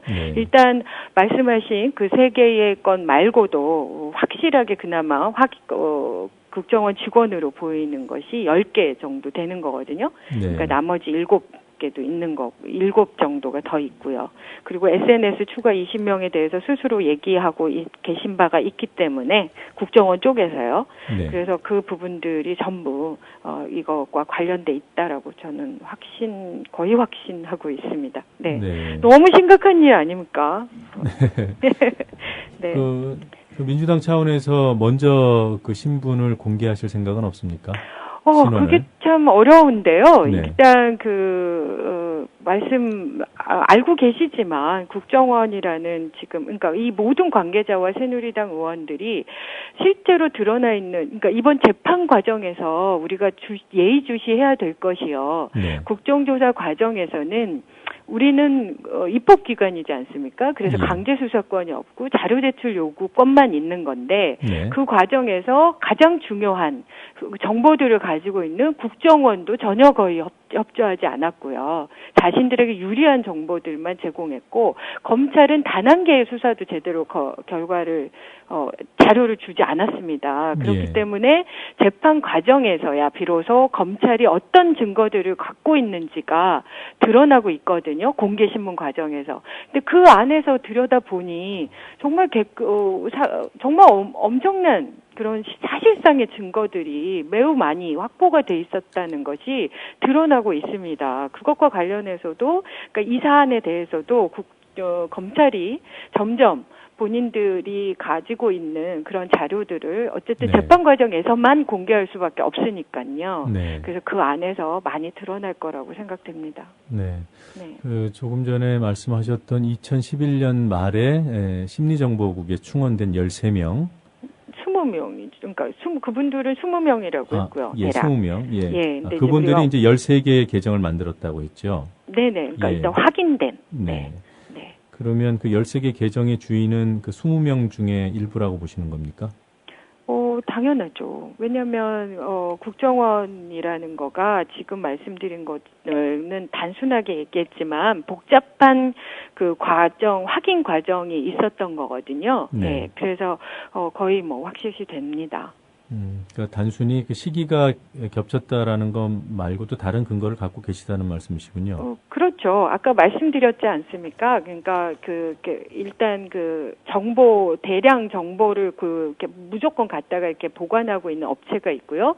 그리고 실제로 이게 IP나 이런 것들을 가입해서 써야 되지 않습니까? 그래서 그런 여러 가지의 IP들을 계속 이렇게 바꿔주는 그런 그 업체가 있는데 또 그 업체에 신고한 그러니까 가입해서 계산하고 이런, 그러니까 여러 가지의, 그리고 또 이메일을 이렇게 가입한 거. 그러니까 이렇게 그리고 또 이제 그것과 관련해서 연금관리공단이라든가 이런 다양한 그런 인적사항을 확인하는 작업들이 있었습니다. 네. 그 계정들이 뭔가 특별한 방식으로 트위터에서 여론을 일으키는 일들을 했을 텐데 주로 어떤 방식을 활용을 했었습니까? 되게 충격적인데요. 사실은 이번에 이석기 의원 사태가 생기면서 국정원에서 이 사람들의 어떤 아주 집요하거나 아주 전술적인 이런 것을 얘기하면서 마치 추적이 불가능하게 하기 위해서 외국 메일 계정을 썼고 이런 식으로 얘기했지 않습니까? 그런데 국정원은 정말 정의 요원인 게 틀림없다라고 생각이 드는 게 정말 모든 자료들을 제대로 이후에라도 자신들이 한 행적들이 제대로 발각되지 않도록 철저하게 매우 다양한 방법들을 동원을 했더라고요. 예를 들면 402개의 트위터 계정이 한 20개 그룹으로 이렇게 나눠가지고요. 네. 그게 일부는 철저하게 글들을 만들고요. 네. 그리고 또 그것을 그러니까 컨텐츠를 만드는 그룹이 한 8개 정도 되고, 그리고 그걸 전제로 해서 리트윗을 하거나 또 심지어 자동 봇 프로그램을 계속 돌려서 끊임없이 수천만의 트위터들에게 자신들이 양산한 글, 또 어디선가 리트윗한 글들, 여권에 유리하고 야권에 불리한 이런 글들, 이런 것들을 계속 리트윗을 반복을 시킨 건데요. 특히나 그런 어떤 행동들을 이렇게 살펴보니까 대통령 선거가 다가오는 12월 쪽으로 갈수록 보수로 급속히 전환이 돼서 계속 반복적으로 본인들이 가지는 그러니까 정치 편향적이, 그리고 여권 후보에게 유리한 그런 내용들에 대해서 아주 반복적으로 수개월 동안 엄청난 리트윗을 통해서 전파를 시켰습니다. 네. 그리고 그것과 관련해서 자신들의 행위가 들키지 않도록 저도 약간 기계치인데 이번 조사 국면에서 서드 파티 앱이라는 거 혹시 아세요? 저도 기사를 보고 알았습니다. 네, 저도 처음 알았는데요. 그 서드파티 앱이라는 건 애초에 가입을 하게 그 본사 자체가 해외에 완전히 있기 때문에 그걸 확인할 수 있는 방법이 아예 없고요. 트위터는 그나마 본사라는 큰 그 규모가 있기 때문에 뭐 사법공조를 통해서 한다고 해도 방법이 없고, 그리고 그 앱의 성격이 어떤 거냐면 계속 IP나 뭐 이런 것들을 막 돌려서 다른 걸로 막 이렇게 변환시켜주고요. 그래서 누가 누군지 모르게 만들어주고, 그리고 혹시라도 그 작성한 사람이 잊어버릴까봐 일정한 시간이 되면 자동 삭제가 된대요, 글들이. 그런 것들을 동원해서 해왔더라고요. 네. 그러니까 철저하게 역할 분담을 해서 이제 그룹 활동을 했고요. 또 대선으로 가까워질수록 그 로봇, 그 자동으로 트윗을 올려주는 봇 프로그램을 활용을 했고, 또 심지어는 서드파티 앱까지 사용했다. 네, 그렇습니다. 자, 이 새누리당 그 윤종훈 시발단 조직에 관한 그 뭐 수사도 지금 그 고소도 돼 있는 것 같고, 뭐 검찰이 수사는 하고 있는 것 같은데, 이 연계된 부분이 나오진 않았습니까? 국정원과? 네, 윤종훈 목사 시발단에 대해서 아마 항소심까지 제가 나온 거로 알거든요. 근데 너무나 뭐 집행유예 판결을 받으신 걸로 압니다. 그러니까 결국 유죄지만. 그런데 이번에 국정원 직원의 사용한 것으로 보이는, 추정되는 그 계정들의 활동들을 쭉 보니까 너무나 명명백백하게 2012년 9월 20일쯤에, 그러니까 이 사건은 미리 말씀드리고 싶은 게 그들이 철저히 그렇게 삭제하고 없앴습니다. 그나마 복원하거나 뭐 다른 데 보관돼 있던 것들을 가져다가 분석해서 확인된 건데요. 세상에 명백하게 국정원 직원으로 이미 확인돼 있는 누들누들을 쓴 이종성의 그 글을 보면 박근혜 후보의 그 당시 공식 캠프 글을 리트윗을 했고요. 그리고 윤정훈 목사의 그 글들도 리트윗을 한 것이 고스란히 드러나 있습니다. 네, 그렇다고 하면 2012년 9월 22일이면 당연히 그 엄정한 대선 국면이지 않습니까? 그렇다고 하면 국정원 직원이 정치 개입을 할 수 없고 대선 개입을 할 수 없는데 그 자신들 스스로 말에 따르면 국민이 주는 세금으로 월급 받아가며 대북 심리전의 업무의 일환으로 댓글을 달았다고 했는데, 그 댓글에 이렇게 박근혜 후보 공식 캠프 글을 리트윗하고, 제가 한 번이라도 그럼 우리 캠프에, 문재인 후보 캠프의 글이라도 한번 리트윗해 주셨으면 제가 그나마 정치적 중립성을 좀 인정해 볼 수 있을까 싶은데요. 그것도 사실 안 되는 거거든요. 네. 그런데 이렇게 한 것이 공공연하게 드러나고 있고, 저는 검찰에서 공식적으로 수사 발표를 하게 되면 우리는 진짜 이렇게 간신히 한두 개 이렇게 확보한 거지만, 그쪽에서는 정말 수천만 개의 트윗글들을 이미 확보해서 분석하고 있는 것으로 알거든요. 저는 이제 더 이제 부인할 수 없을 거라고 저는 생각합니다. 네. 그 윤종훈 목사 시발단 관련 1, 2심에서 그 새누리당과의 연계성에 대해서는 법원 판단이 안 나왔습니까? 아니, 나온 거죠. 그래서 선거법 위반으로 처벌 받으신 거잖아요. 아, 그래요? 네. 제가 한동안 뉴스계를 떠나 있어서 잘 몰랐습니다. 제가 따끈따끈한 소식을 전해드린 거죠? 네. 지난 9월 6일 기자회견에서 이런 말씀을 하셨어요. 국정원 심리정보국에 대한 전면 수사가 필요하고 원세훈 공소장도 변경돼야 한다. 이거 구체적인 설명을 좀 부탁드리겠습니다.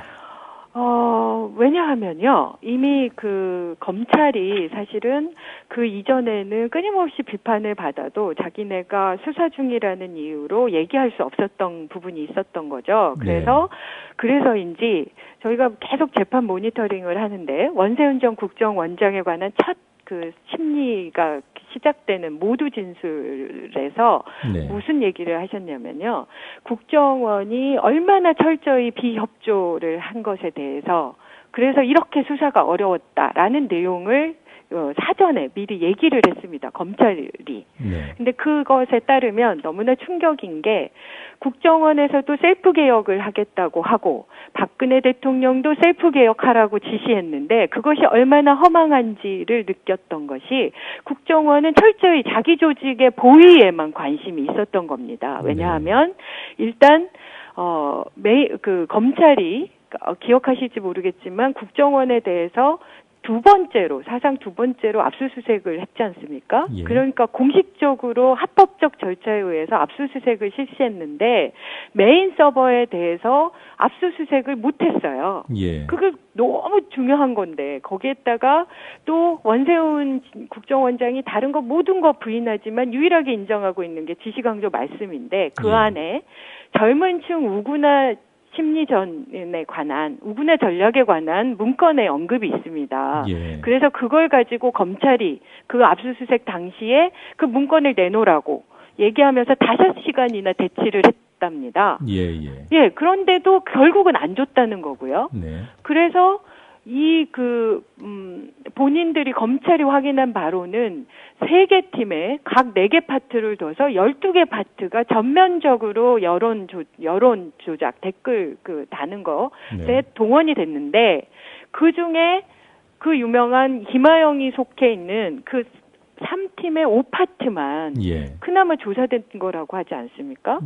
그러니까 이런 부분들에 대해서 이미 트윗이라는 이런 엄청난 그러니까 이미 그러니까 그 전에 공소 당시까지 알려져 있지 않고 있었던 것들이 추가로 이런 엄청난 것들이 발표가 됐는데 여전히 국정원이 요구하는 대로 조직을 유지해야 된다고는 이유로 심리 전단에 대해서 단 한 사람도 제대로 3명 기소유예 나머지는 있지도 않은 들어보지도 못한 입건유예를 통해서 아무것도 안 하고 있지 않습니까?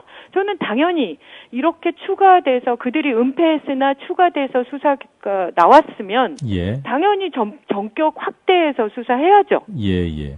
자, 진 의원님 지금 시간이 얼마 없어서 한 가지만 짧게 여쭤보겠습니다. 할 말이 너무 많아서요. 네. 지금 못 물어본 질문이 너무 많습니다. 어떡하죠? 네.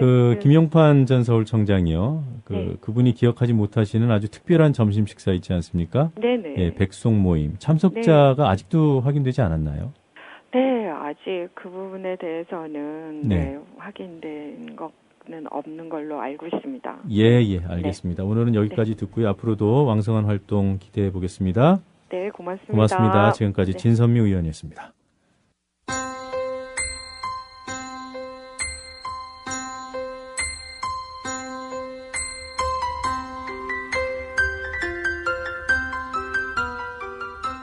이 시간 하늘 풍경입니다. 오늘도 일교차가 큰 전형적인 초가을 날씨가 이어지겠습니다.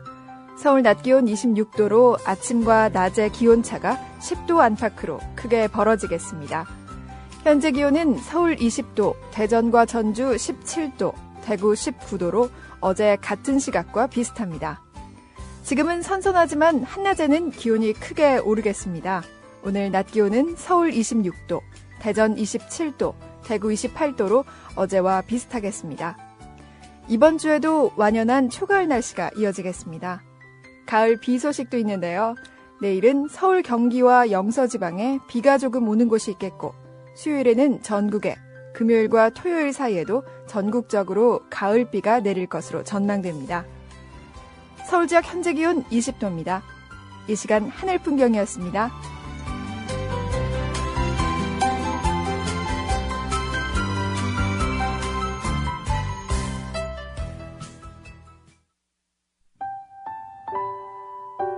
권력에 종속되거나 사장을 권력이 내려보내는 언론은 절대로 민주화될 수 없고 중요한 게 광고 아닙니까? 경영 때문에.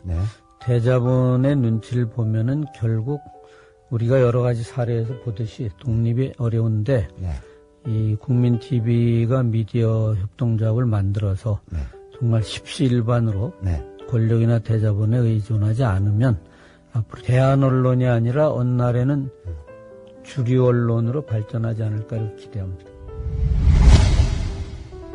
동아일보 해직 언론인의 모임인 동아자유언론투쟁위원회 김종철 위원장의 말입니다. 미디어 협동조합은 동아투이 선배들의 못다 이룬 꿈을 실현하겠습니다. 조합원이 돼서 힘을 실어주십시오. 포털 사이트에서 미디어 협동조합 국민TV를 입력하시고 홈페이지에 들어오셔서 조합원으로 가입해 주시면 됩니다.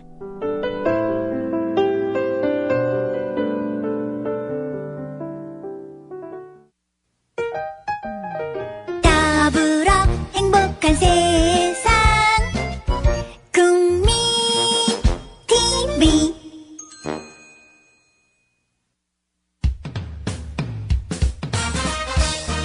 공정한 시각, 따뜻한 관찰. YTN 해직 기자 노종면의 뉴스바. 이제는 초대석으로 함께합니다.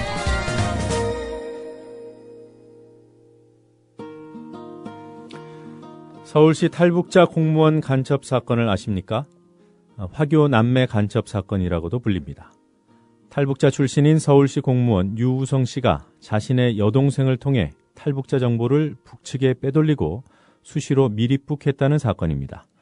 언론은 최초의 탈북자 공무원 간첩 사건이라고 호들갑을 떨었지만 지난달 법원은 무죄를 선고했습니다.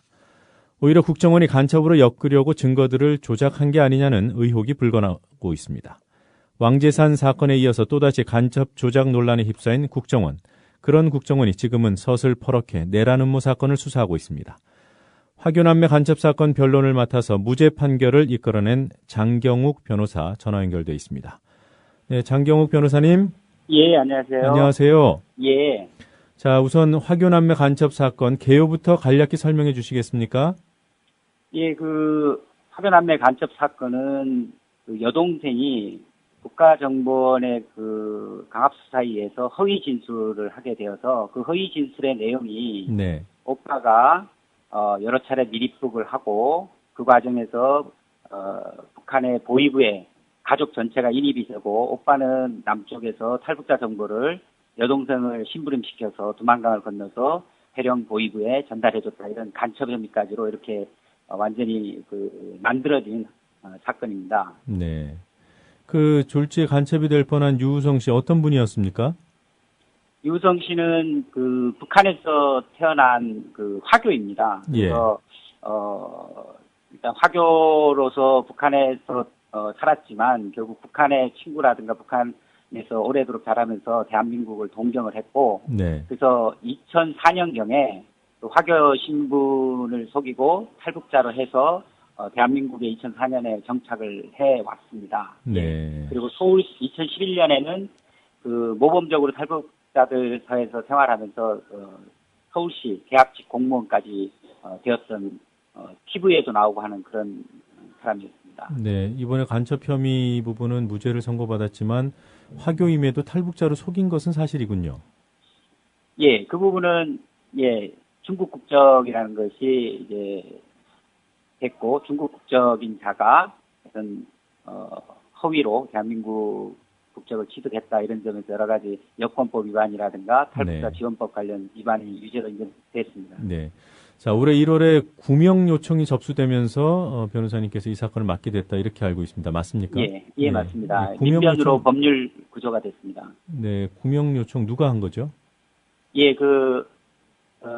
유성 씨의 멘토라고 하는 카톨릭 신부님께서 민변으로 연락을 주셨습니다. 네.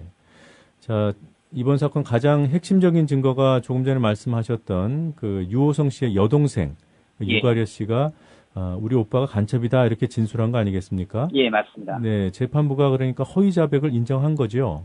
네, 그렇습니다. 여동생의 진술 자체가 객관적 증거에 비춰서 도저히 상식적으로 믿을 수 없다 이런 취지의 허위 진술이었다라는 것을 재판부가 인정을 했습니다. 네, 그러면 그 친동생인 유가려 씨가 왜 그런 허위 진술을 한 거죠? 그래서 그 부분이 결국은 중앙합동신문센터에서 이제 1인실에 독방에서 6개월 이상의 이제 조사를 받는 과정에 누가요?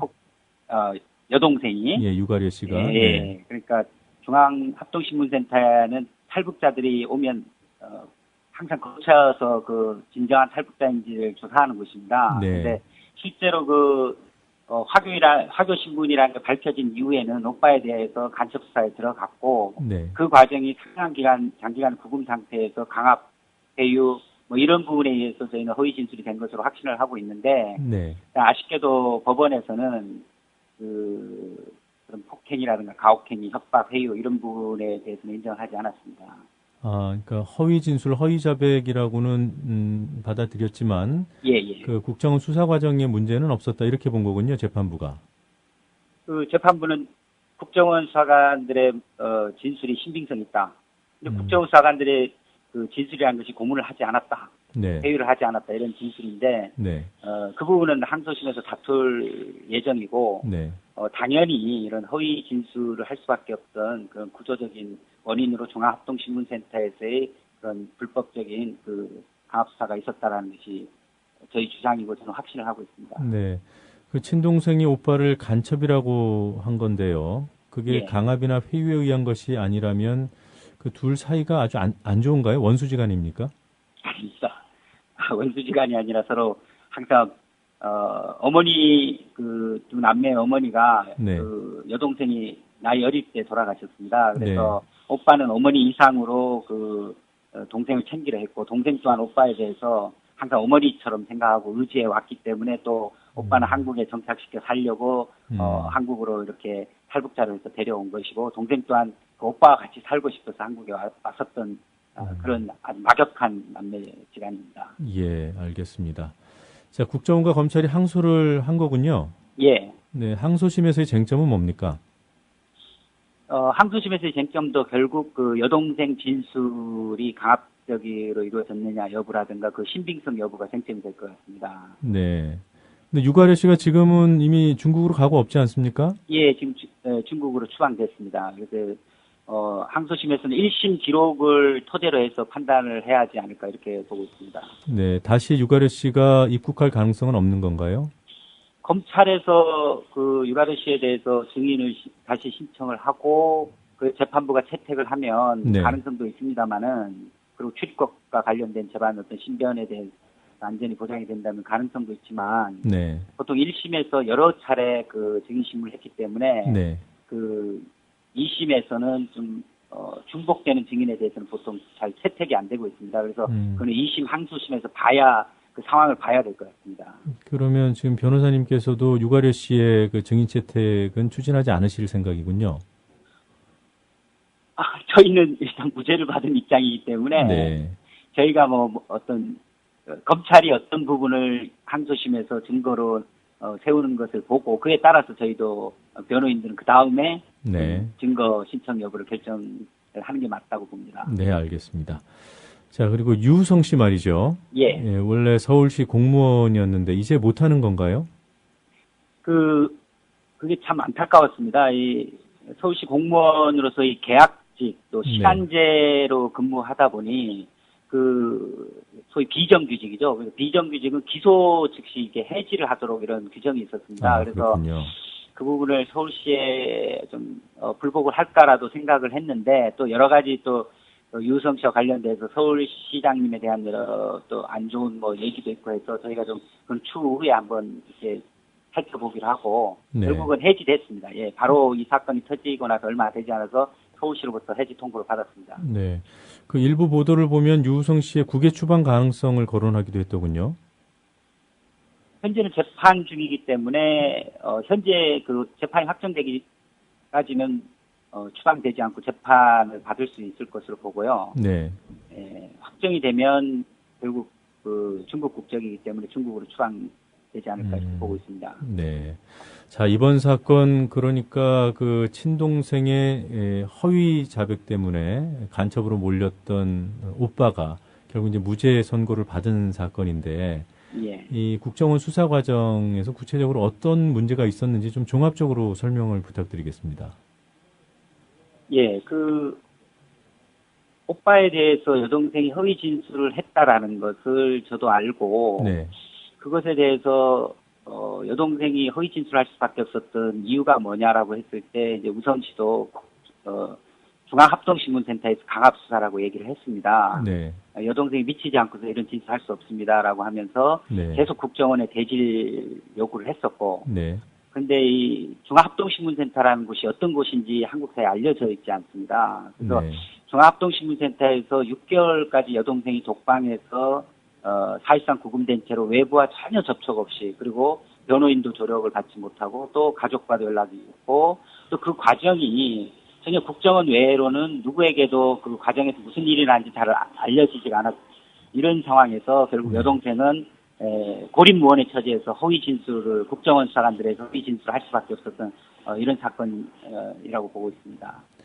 그것 이외에 진술 이외에도 국정원이 여러 가지 증거를 제출하지 않았겠습니까? 그래도 그 부분, 예, 그 부분이 거의 아무것도 없습니다. 결국은 탈북자, 유성 씨 주변에 탈북자들의 진술이 한 15명 가량으로 해서 돼 있는데 그 탈북자들 역시 그 진술이 전혀 신빙성이 없는 진술로 이번에 법원에서 인정이 되었습니다. 네.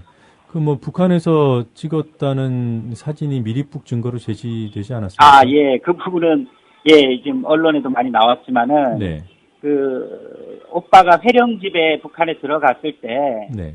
고위부의 선물도 가져가고 고위부로부터 훈장까지 받는 그 과정에 회령에, 도망강을 통해서 회령에 들어가서 회령집에서 회령집에 있는 앨범을 촬영했다라고 해서 그걸 증거로 냈습니다만 그 앨범은 사실상은 중국 영길에 있는 집에 있는 앨범을 찍은 거로 이번에 디지털 포렌식 저희가 의뢰한 한양대 김민성 교수님이 밝혀서 그것들이 아마 이 사건이 조작됐으면 결정적으로 밝힌 계기가 됐습니다.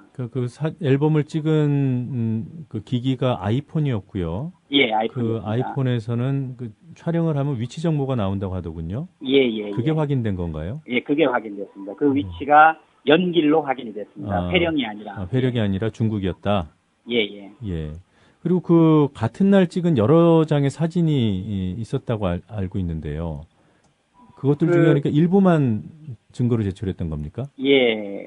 그 부분이 가장 저희가 조작을 의심하고 있는 부분입니다. 네. 그러니까 국정원이 디지털 포렌식에 사용한 도구도 인케이스라는 세계적으로 이런 디지털 포렌식에 사용하는 프로그램이 있습니다. 네. 그러면 저희 측에서 의뢰한 김인성 교수님도 인케이스를 사용을 했는데, 국정원의 변명은 인케이스라는 프로그램을 했을 때는 나머지 사진들이 안 나왔다라고 합니다. 네. 그래서 저희가 조작 의심을 법정에서 강력히 주장을 하고 나서 다시 인케이스가 아닌 다른 디지털 포렌식 프로그램을 사용해 본 결과, 김인성 교수님과 똑같은 결과가 나왔다고 아주 재판 진행 중에 그런 변명을 했는데 저희로서는 그 부분에 대해서는 향후에 진상규명을 꼭 해봐야 될 부분이라고 보고 있습니다. 네.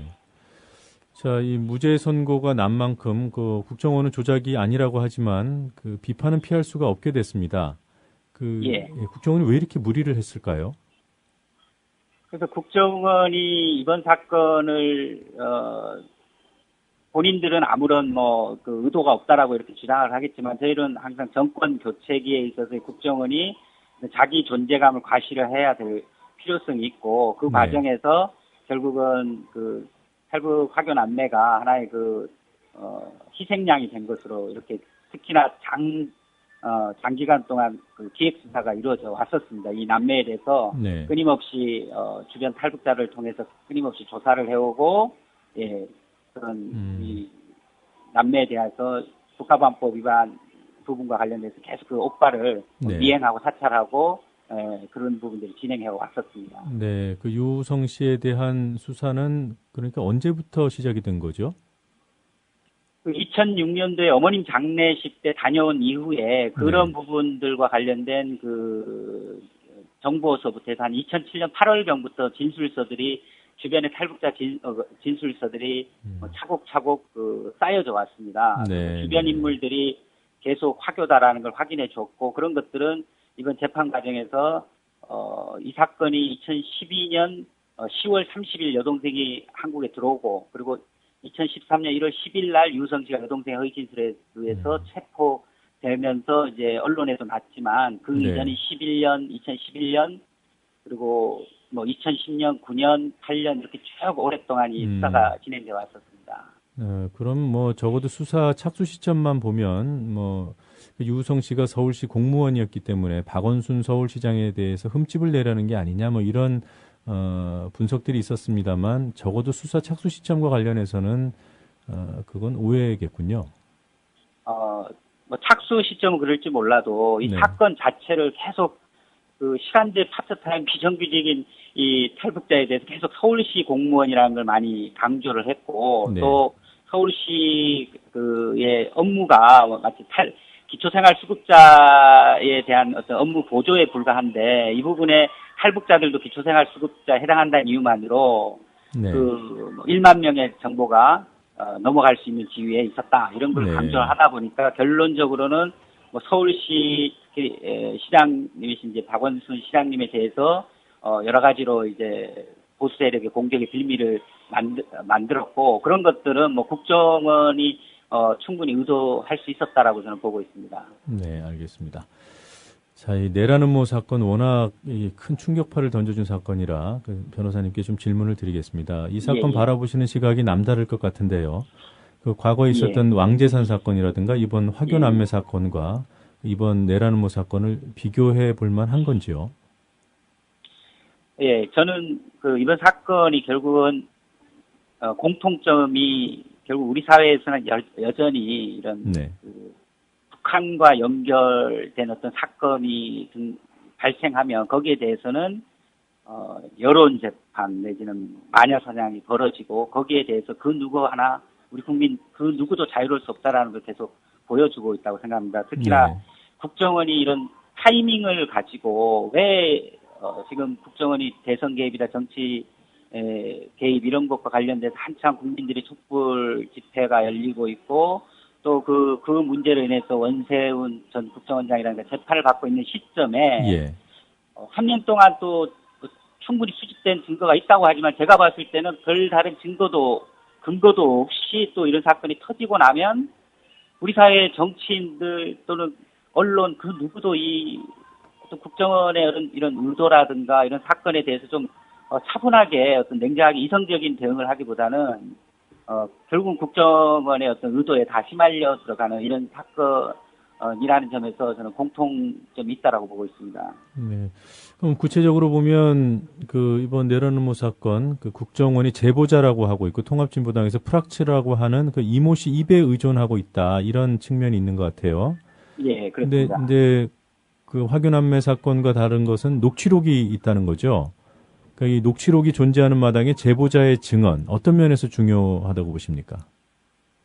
지금 녹취록의 그 입수경이라든가 그 녹취록의 존재 여부 이런 것들이 제대로 지금 확인이 되지 않고 있습니다. 그리고 그런 것들이 적법하게 수집된 것인지 여부도 지금 아주 모호하게 된 상황에서 계속 흘려지고 있습니다. 그러니까 제대로 법정에서 심판을 받기 위해서는 결국은 녹취록이 아니라 그 원본에 해당하는 녹취라는 건 결국 인위적으로 사람이 그걸 베껴가지고 뭐 이렇게 풀어내는 거 아닙니까? 그 과정에 인위적인 개입이 조작이 만들어지는 경우도 있고 국정원 예전에 그런 거를 여러 사건에서 한 적이 있습니다. 그래서 원본 자체를 법정에서 음성 파일이라든가 동영상 파일로 일단 검증을 해야 되는 문제가 있고 그 검증 이전에 적법하게 이것이 수집됐는지를 봐야 됩니다. 근데 그 내부 협조자라는 사람이 만약에 국정원과 긴밀하게 결합돼서 계속적으로 했다고 한다면 결국은 수사관으로 임명되지 않은 상황에서 본인은 자발적으로 했다고 할지 모르지만은 국정원과 깊이 개입돼서 하면 그럼 국정원이 영장 없이 어떤 뭐 모임에 위장해서 들어가서 결국은 불법적으로 도청을 했다는 것이 아닙니까? 그러니까 예전에 토원복직 사건이라든가 이런 것 같이 지금 청와대 비서실장이 연관된 그런 사건이 있었는데요. 그것도 결국은 그러한 내부에서의 어떤 도청은 증거로 사용할 수 없다라고 이렇게 지금 우리 법은 규정을 하고 있습니다. 그래서 아마 지금 국정원이 녹취록을 흘려가지고 이미 달성하고자 하는 목표는 달성했지만은 법정에서는 이것을 유죄의 증거로 그 원본 증거가 존재하고 있고 그 원본 증거를 내고 또 그 원본 증거가 만약에 그 내부 협조자에 의해서 녹음된 거라고 한다면 또 내부 협조자가 증언을 통해서 그것이 자기가 어떤 녹음한 것이 맞는지 여러 가지 앞으로 복잡하고 좀 치열하게 다퉈야 될 쟁점들이 많습니다. 그래서 지금 일단 녹취록으로 나오는 것은 원본이 아닙니다. 이거는 법정에서는 원본을 가지고 증거를 쓸 수가 있고 사본 중에 사본인데 그 요약본도 있고 한데 이것들을 그냥 신뢰해가지고 네 죄를 네가 알겠지 이런 식의 어떤 여론몰이는 한국의 어떤 사법 체계 자체의 정상적인 작동을 유린한 그런 것이라고 보고 있습니다. 알겠습니다. 그 국정원이 얘기하고 있는 아로라는 모임, 그 모임의 실체를 증명해 주는 데는 이 제보자의 증언이 중요하지 않겠습니까? 그 제보자의 증언이 있다라고 얘기를 국정원에서 계속 하고 있습니다. 한두 명 더 있다 또 이런 얘기도 나오는데 그렇다고 하면 혐의 사실은 제가 봤을 때는 뭐 이적단체, 국가보안법상 이적단체라든가 방과단체 이런 부분을 해야 되는데 지금 나오는 얘기로는 뭐 내란 음모, 내란 선동 또 뭐 여적죄. 최근에 또 여적죄 그렇게 봐서는 이 그 내부 협조자의 증언이라는 게 뭐 별다른 게 없지 않나 이렇게 보고 있습니다. 네. 그러니까 반국가 단체 혐의 등을 달지 않은 것을 근거해서 유추해 볼 때 아로운 모임의 실체에 대해서도 입증이 쉽지는 않을 것이다 이렇게 보시는군요. 실체가 있다라고 한다면 당연히 어떤 그 내부 협조자의 지위가 어떤지 모르지만 뭐 실체가 있다 그러면 그 증인이 증언을 토대로 해가지고 어떤 조직 관계를 뭐 파악을 했다라고 지금 국정을 주장하고 있는데 그렇게 된다면 국가보안법상의 이적단체라든가 방과단체 혐의로 이 사건에 대해서 이제 법리 적용하는 게 저는 그나마 타당한데 지금 그런 것들이 전혀 없는 것으로 봐서는 뭐 내부 협조자의 증언이라든가 이런 것들이 아주 좀 믿기 어렵지 않는가 이렇게 보고 있습니다. 네. 자, 이석기 의원이 그 다른 피의자들처럼 묵비권을 행사하고 있다고 들었습니다. 이게 이 묵비권 행사가 이 변호사 조력에 따른 그야말로 대응, 권리 행사인지 아니면 정치적인 항의 표시인지 변호사님께서는 어떻게 보십니까? 제가 이제 그 묵비권, 진술 거부권에 대한 여러 언론 기사를 보면서 참 저희 사회의 어떤 좀 안타까운 게 많습니다. 예, 어떤 점에서 진술 거부권, 묵비권은 자유민주주의라는 우리 그 사회에서 우리 헌법이 아주 강력히 보장하는 피의자의 방어권의 일환입니다. 미란다 원칙을 고지하면 거기 내용으로 들어가 있습니다. 그리고 저는 그 과거에 그 1심의 사건의 조사 시에 진술 거부권을 행사하지 않는 피의자에게 행사하실 것을 권유했다가 제가 국정원에 의해서 쫓겨난 적이 있지만 그게 다 불법으로 대법원에 의해서 판결이 났습니다. 근데 우리가 자유민주주의 체제에서 가장 피의자의 방어권을 보장하기 위해서 가장 그 기본적인 인권으로서 헌법에 보장하고 우리 한국 헌법을 준수하는 수사기관에서 이걸 보장을 해줘야 되고 또 우리 국민들도 이런 진술거부권 행사에 대해서 어떠한 색안경을 쓸 필요가 없는데 이것이 어떻게 북한의 무슨 그 지령에 의한 거라고는 내용까지 그것도 일개 그 유수한 그 언론사에서 이런 것들을 가지고 시비를 거는지 저는 정말 납득하기 어렵고 이것이야말로 자유민주적 기본 질서를 지금 헌법 질서를 지금 어떻게 보면 위협하는 행위라고 저는 보고 있습니다. 그 이석기 의원이 그냥 일반인이라기보다는 국회의원 신분이기 때문에 그렇지 않을까요? 조금 더 다른 기준을 요구하는 거 아닐까요, 우리 국민들이? 근데 그 질문 자체가 저는 저도 그 질문 자체도 국회의원은 법 앞에 상당하지 않습니까? 아니면 국회의원의 특권이 있다 그러면 그 특권들을 지금 보장해주는 특권은 국민을 위해서이기 때문에 하고 그렇지 않다 하더라도 지금 피의자 신분 아닙니까? 이제 그리고 국회의원으로서 특권 지금 다 이제 없어지지 않았습니까? 그러면 이제 피의자죠, 피의자고 그 피의자가 변호인의 조력을 받아서 진술거부권을 행사한 것이든 아니면 이 사건이 내란 음모 사건이 조작이고 국정원에 의해서 여러 가지 국정원의 어떤 잘못된 부분들을 물타기 하기 위한 차원에서 자신을 희생양으로 삼아서 그런 정치적 의도에 휘말리지 않기 위해서 묵비권을 행사하든 그걸 보장을 해줘야 되고 우리 국민들이 그것에 대해서는 충분히 저는 이해할 수 있다고 보는데 지금 여기에 보면 여론몰이라든가 종목몰이를 하는 언론, 보수 언론 또 국정원이 묵비권 하는 것을 지금 계속 시비 걸어오고 있습니다. 국가보안법 사건마다. 그리고 그것의 원천을 마치 변호사가 교사를 해서 하는 거 아니냐 이런 식의 질문을 저도 많이 받아왔습니다만 그 대법원에 의해서도 제가 지금 말씀드리지 않습니까? 제가 진술거부권을 그럼 교사를 한 셈이 되는데 진술거부권을 행사하도록 조력을 해서 거기에 대해 가지고 수사방해라고 해서 저에 대해서 물리적인 국정원 직원들 행사한 부분에 대해서 대법원 판결에서 위법하다라고 했고 제가 배상까지 받았습니다. 위자료까지. 뭐 제 의견이 그렇다는 건 아니었고요. 질문 드렸습니다. 오늘 이런 시간인데 인터뷰 응해 주셔서 고맙습니다. 감사합니다. 지금까지 장경욱 변호사와 함께 최근 무죄 판결을 받은 서울시 탈북자 공무원 간첩 사건에 대해서 알아봤습니다. 조합원님 안녕하십니까. 여기는 대한민국 공정언론 미디어협동조합 국민TV입니다. 홈페이지에 가입한 지 오래됐는데도 아직 예비 조합원이어서 많이 놀라셨죠? 저희도 조합원 2만 명을 향해 가고 있는데 출자금을 납부한 조합원이 14,000명이어서 깜짝 놀랐습니다. 혹시 출자금 납부를 깜빡하신 거 아니신가요? 1좌당 5만원 가입할 때 한 번만 내면 되는데 몰라서 많이 당황스러우시죠? 이제 카드 결제도 되는데 이것도 모르셨죠? 국민TV로 들어오셔서 로그인하시고 마이페이지에서 납부해주시거나 계좌 이체해주시면 바로 예비자를 떼어드립니다. 저 예비 조합원님, 미디어 협동조합 국민TV 조합원이 되는 길 완전 쉬워서 당황하셨어요.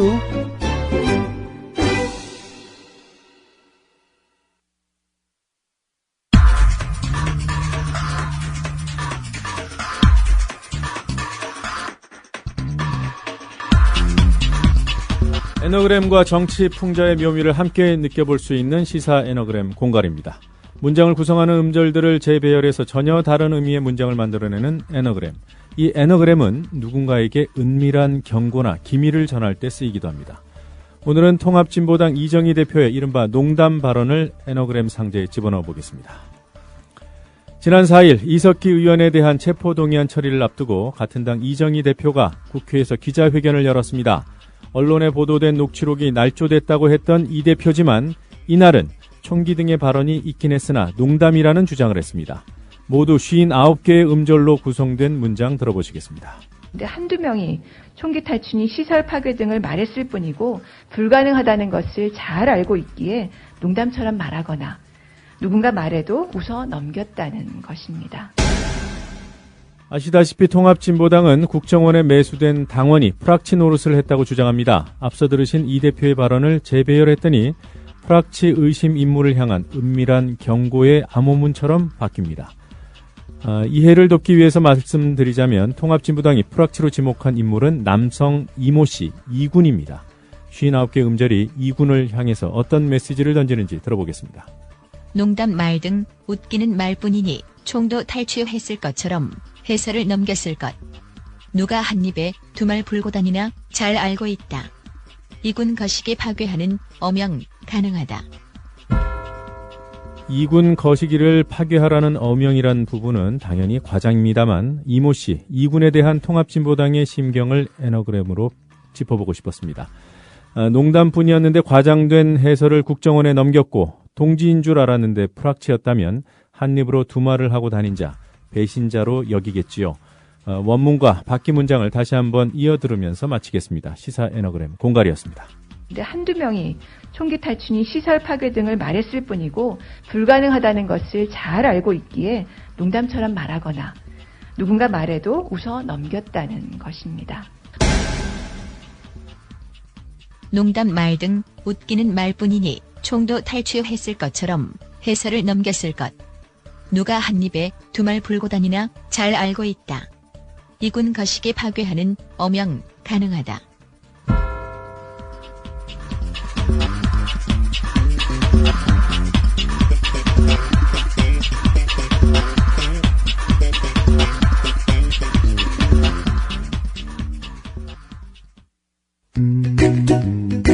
국민TV 라디오를 지지해주시는 방법.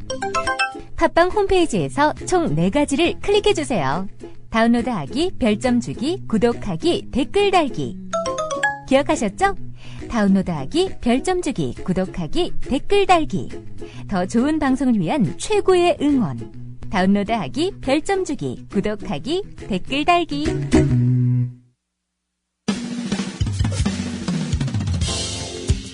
지금 여러분께서는 YTN 해직기자 노정면이 진행하는 국민TV 라디오 노정면의 뉴스바를 듣고 계십니다.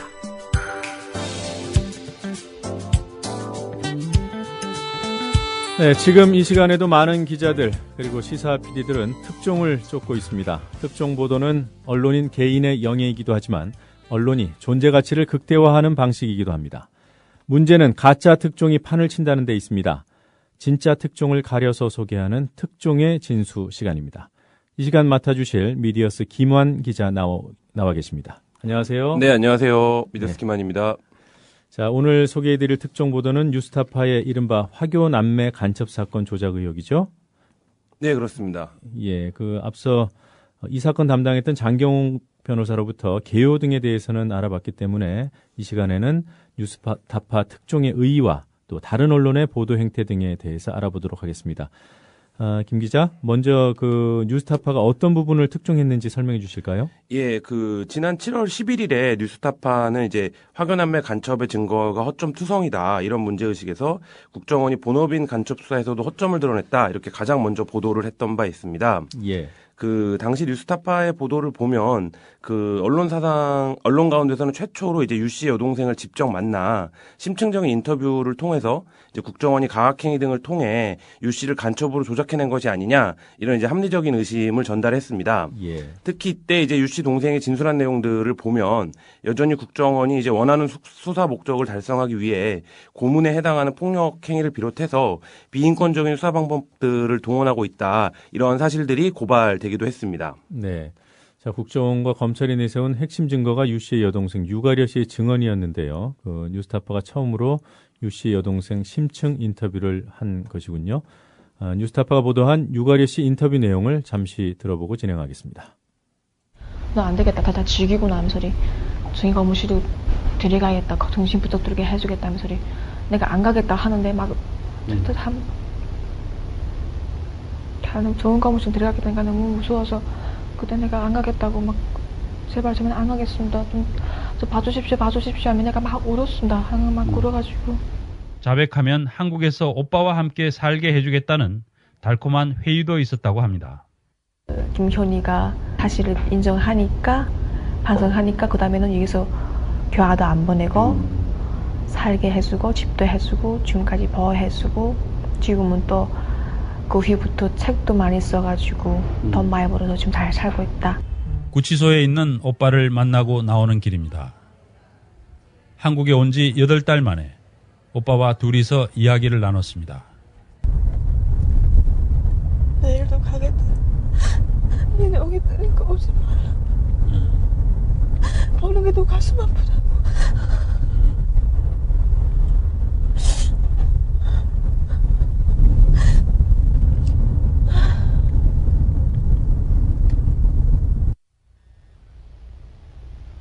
그리고 앞으로 우리 가족처럼 다른 가족들도 억울하게 악용당한 그런 가족이 또 이런 일이 생기지 말았으면 좋겠습니다. 네, 뉴스타파가 지난 7월 보도에서는 유가려 씨 인터뷰 말고도 중요한 사실관계에서 국정원이 거짓말을 하고 있다, 이런 점을 밝혀내지 않았습니까? 네, 그렇습니다.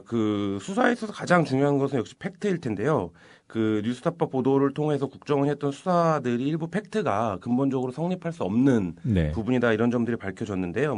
대표적인 것들이 이제 국정원이 미립북을 했다라고 주장을 하면서 제시했던 사진이 있었습니다. 네. 근데 이 사진이 사실은 이제 북한이 아니라 중국 연변에서 촬영된 것이라는 것이 이제 보도를 통해 알려졌고요.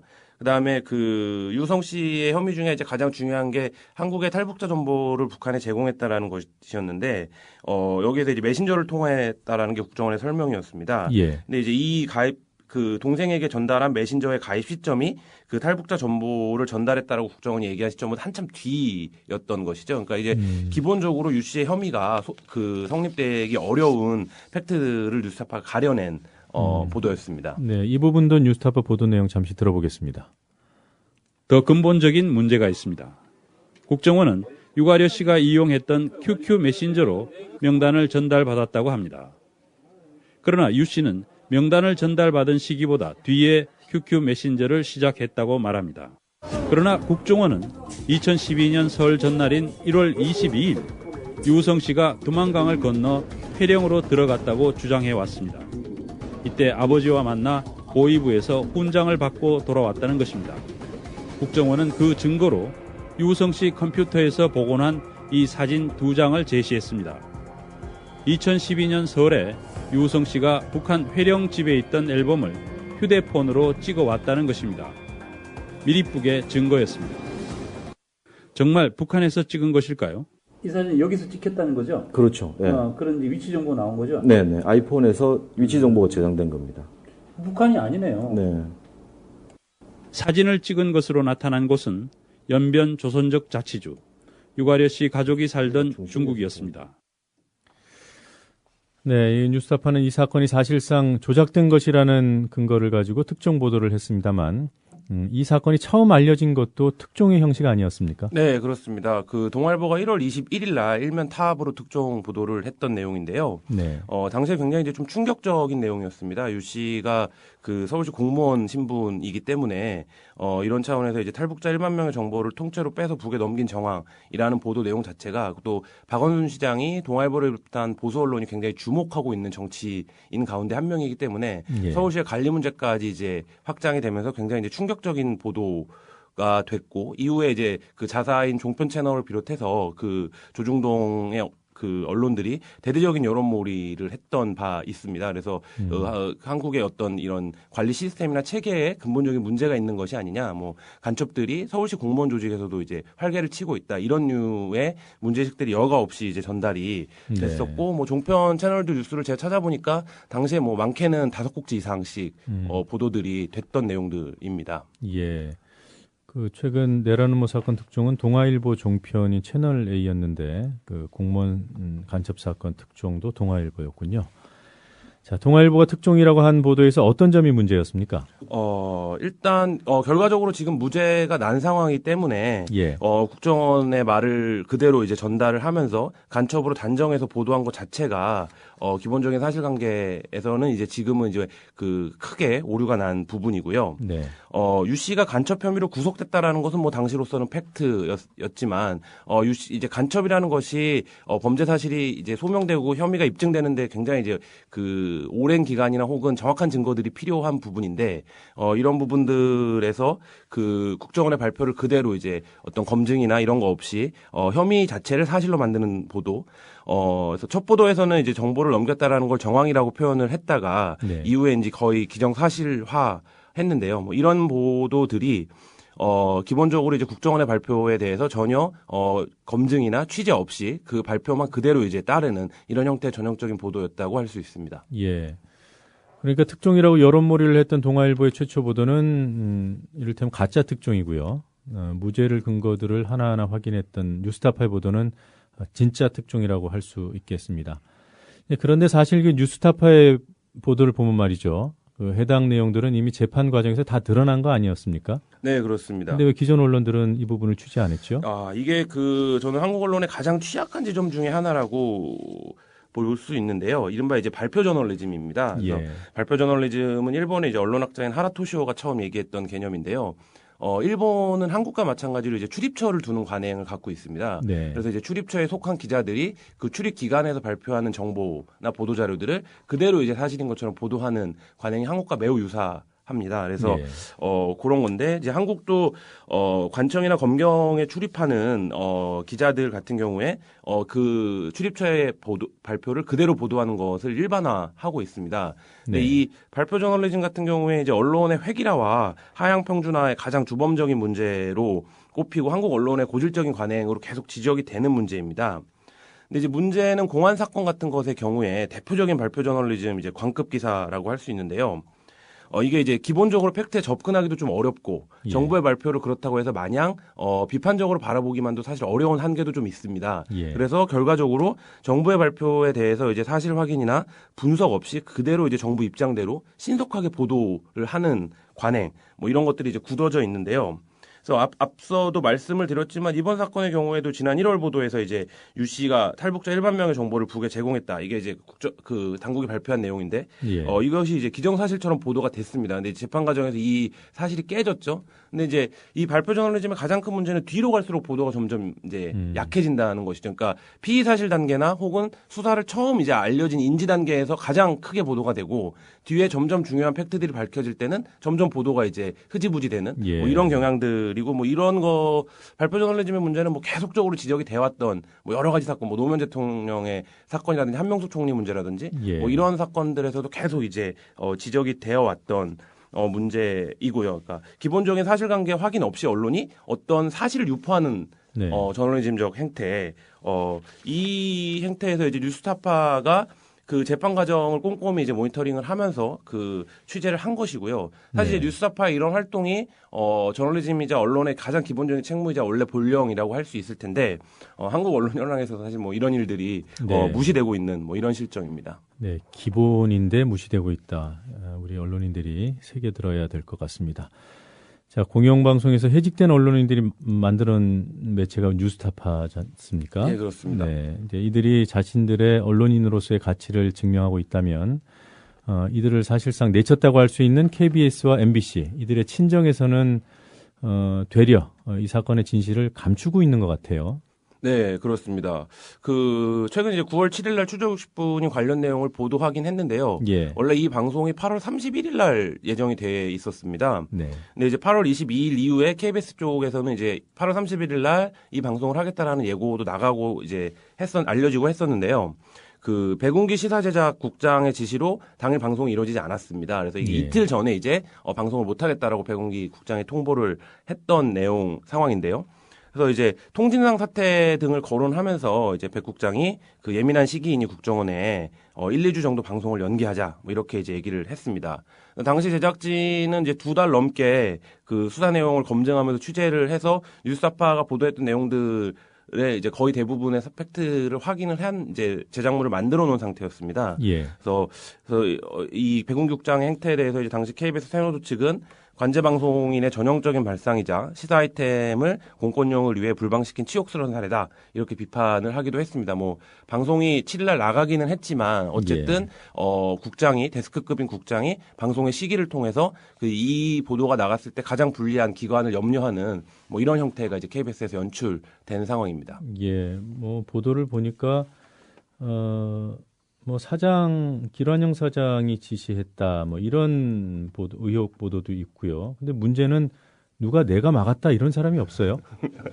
네, 이명박 정권 이후에 이제 그 시사 프로그램들이 불방된 사례들이 꽤 있었는데요. 예. 그때마다 이제 누가 가장 결정적인 영향력, 압력을 행사한 거냐를 두고 이제 진실 게임이 벌어지는데 방송의 시스템상 데스크가 방송 편성을 결정하기 때문에 이 데스크가 한 명이 방송을 못 내보내겠다라고 하면 사실 네. 이제 방송은 나갈 수 없게 되는 것이고 이제 그게 결국은 사장을 비롯해서 그 방송의 편성에 권한을 행사할 수 있는 이들이 공동으로 압력을 행사했건 책임을 져야 되는 문제다. 뭐 이렇게 보여집니다. 네, MBC에서도 비슷한 사례가 있었군요. 네, 그 시사 매거진 2580 팀은 이제 추적 60분보다도 좀 일찍 취재에 들어갔던 것으로 알고 있는데요. 그 심원택 시사제작 2부장이라는 분이 계십니다. 그래서 이분이 MBC 시사제작국 안에서는 아주 악명을 떨치시는 분인데요. 이분이 이제 그 취재를 중단해라 이렇게 지시를 해서 그 무리를 빚었고 이제 아시다시피 이분은 그 국정원의 무슨 일이라는 그 아이템을 이제 통째로 뺐던 분이기도 한데 그래서 그 이분이 현재 이제 2부장 자리에서는 물러난 뭐 이런 상황입니다. 네. 자, 오늘은 여기까지 듣도록 하겠습니다. 다음 주 이 시간에도 우리가 꼭 알아야 할 진짜 특종 소개해 주시기 바랍니다. 미디어스 김한 기자였습니다. 수고했습니다. 예, 감사합니다. 네, 오늘 퀴즈는 1964년 도쿄올림픽에서 한국 첫 메달을 딴 김의태 씨의 종목 무엇인지를 묻는 것이었습니다. 정답은 2번 유도였습니다. 자, 뉴스 바리케이드 노종면의 뉴스바 문 닫을 시간이 됐습니다. 내일 아침 7시에 다시 찾아오겠습니다. 청취해 주신 여러분 고맙습니다.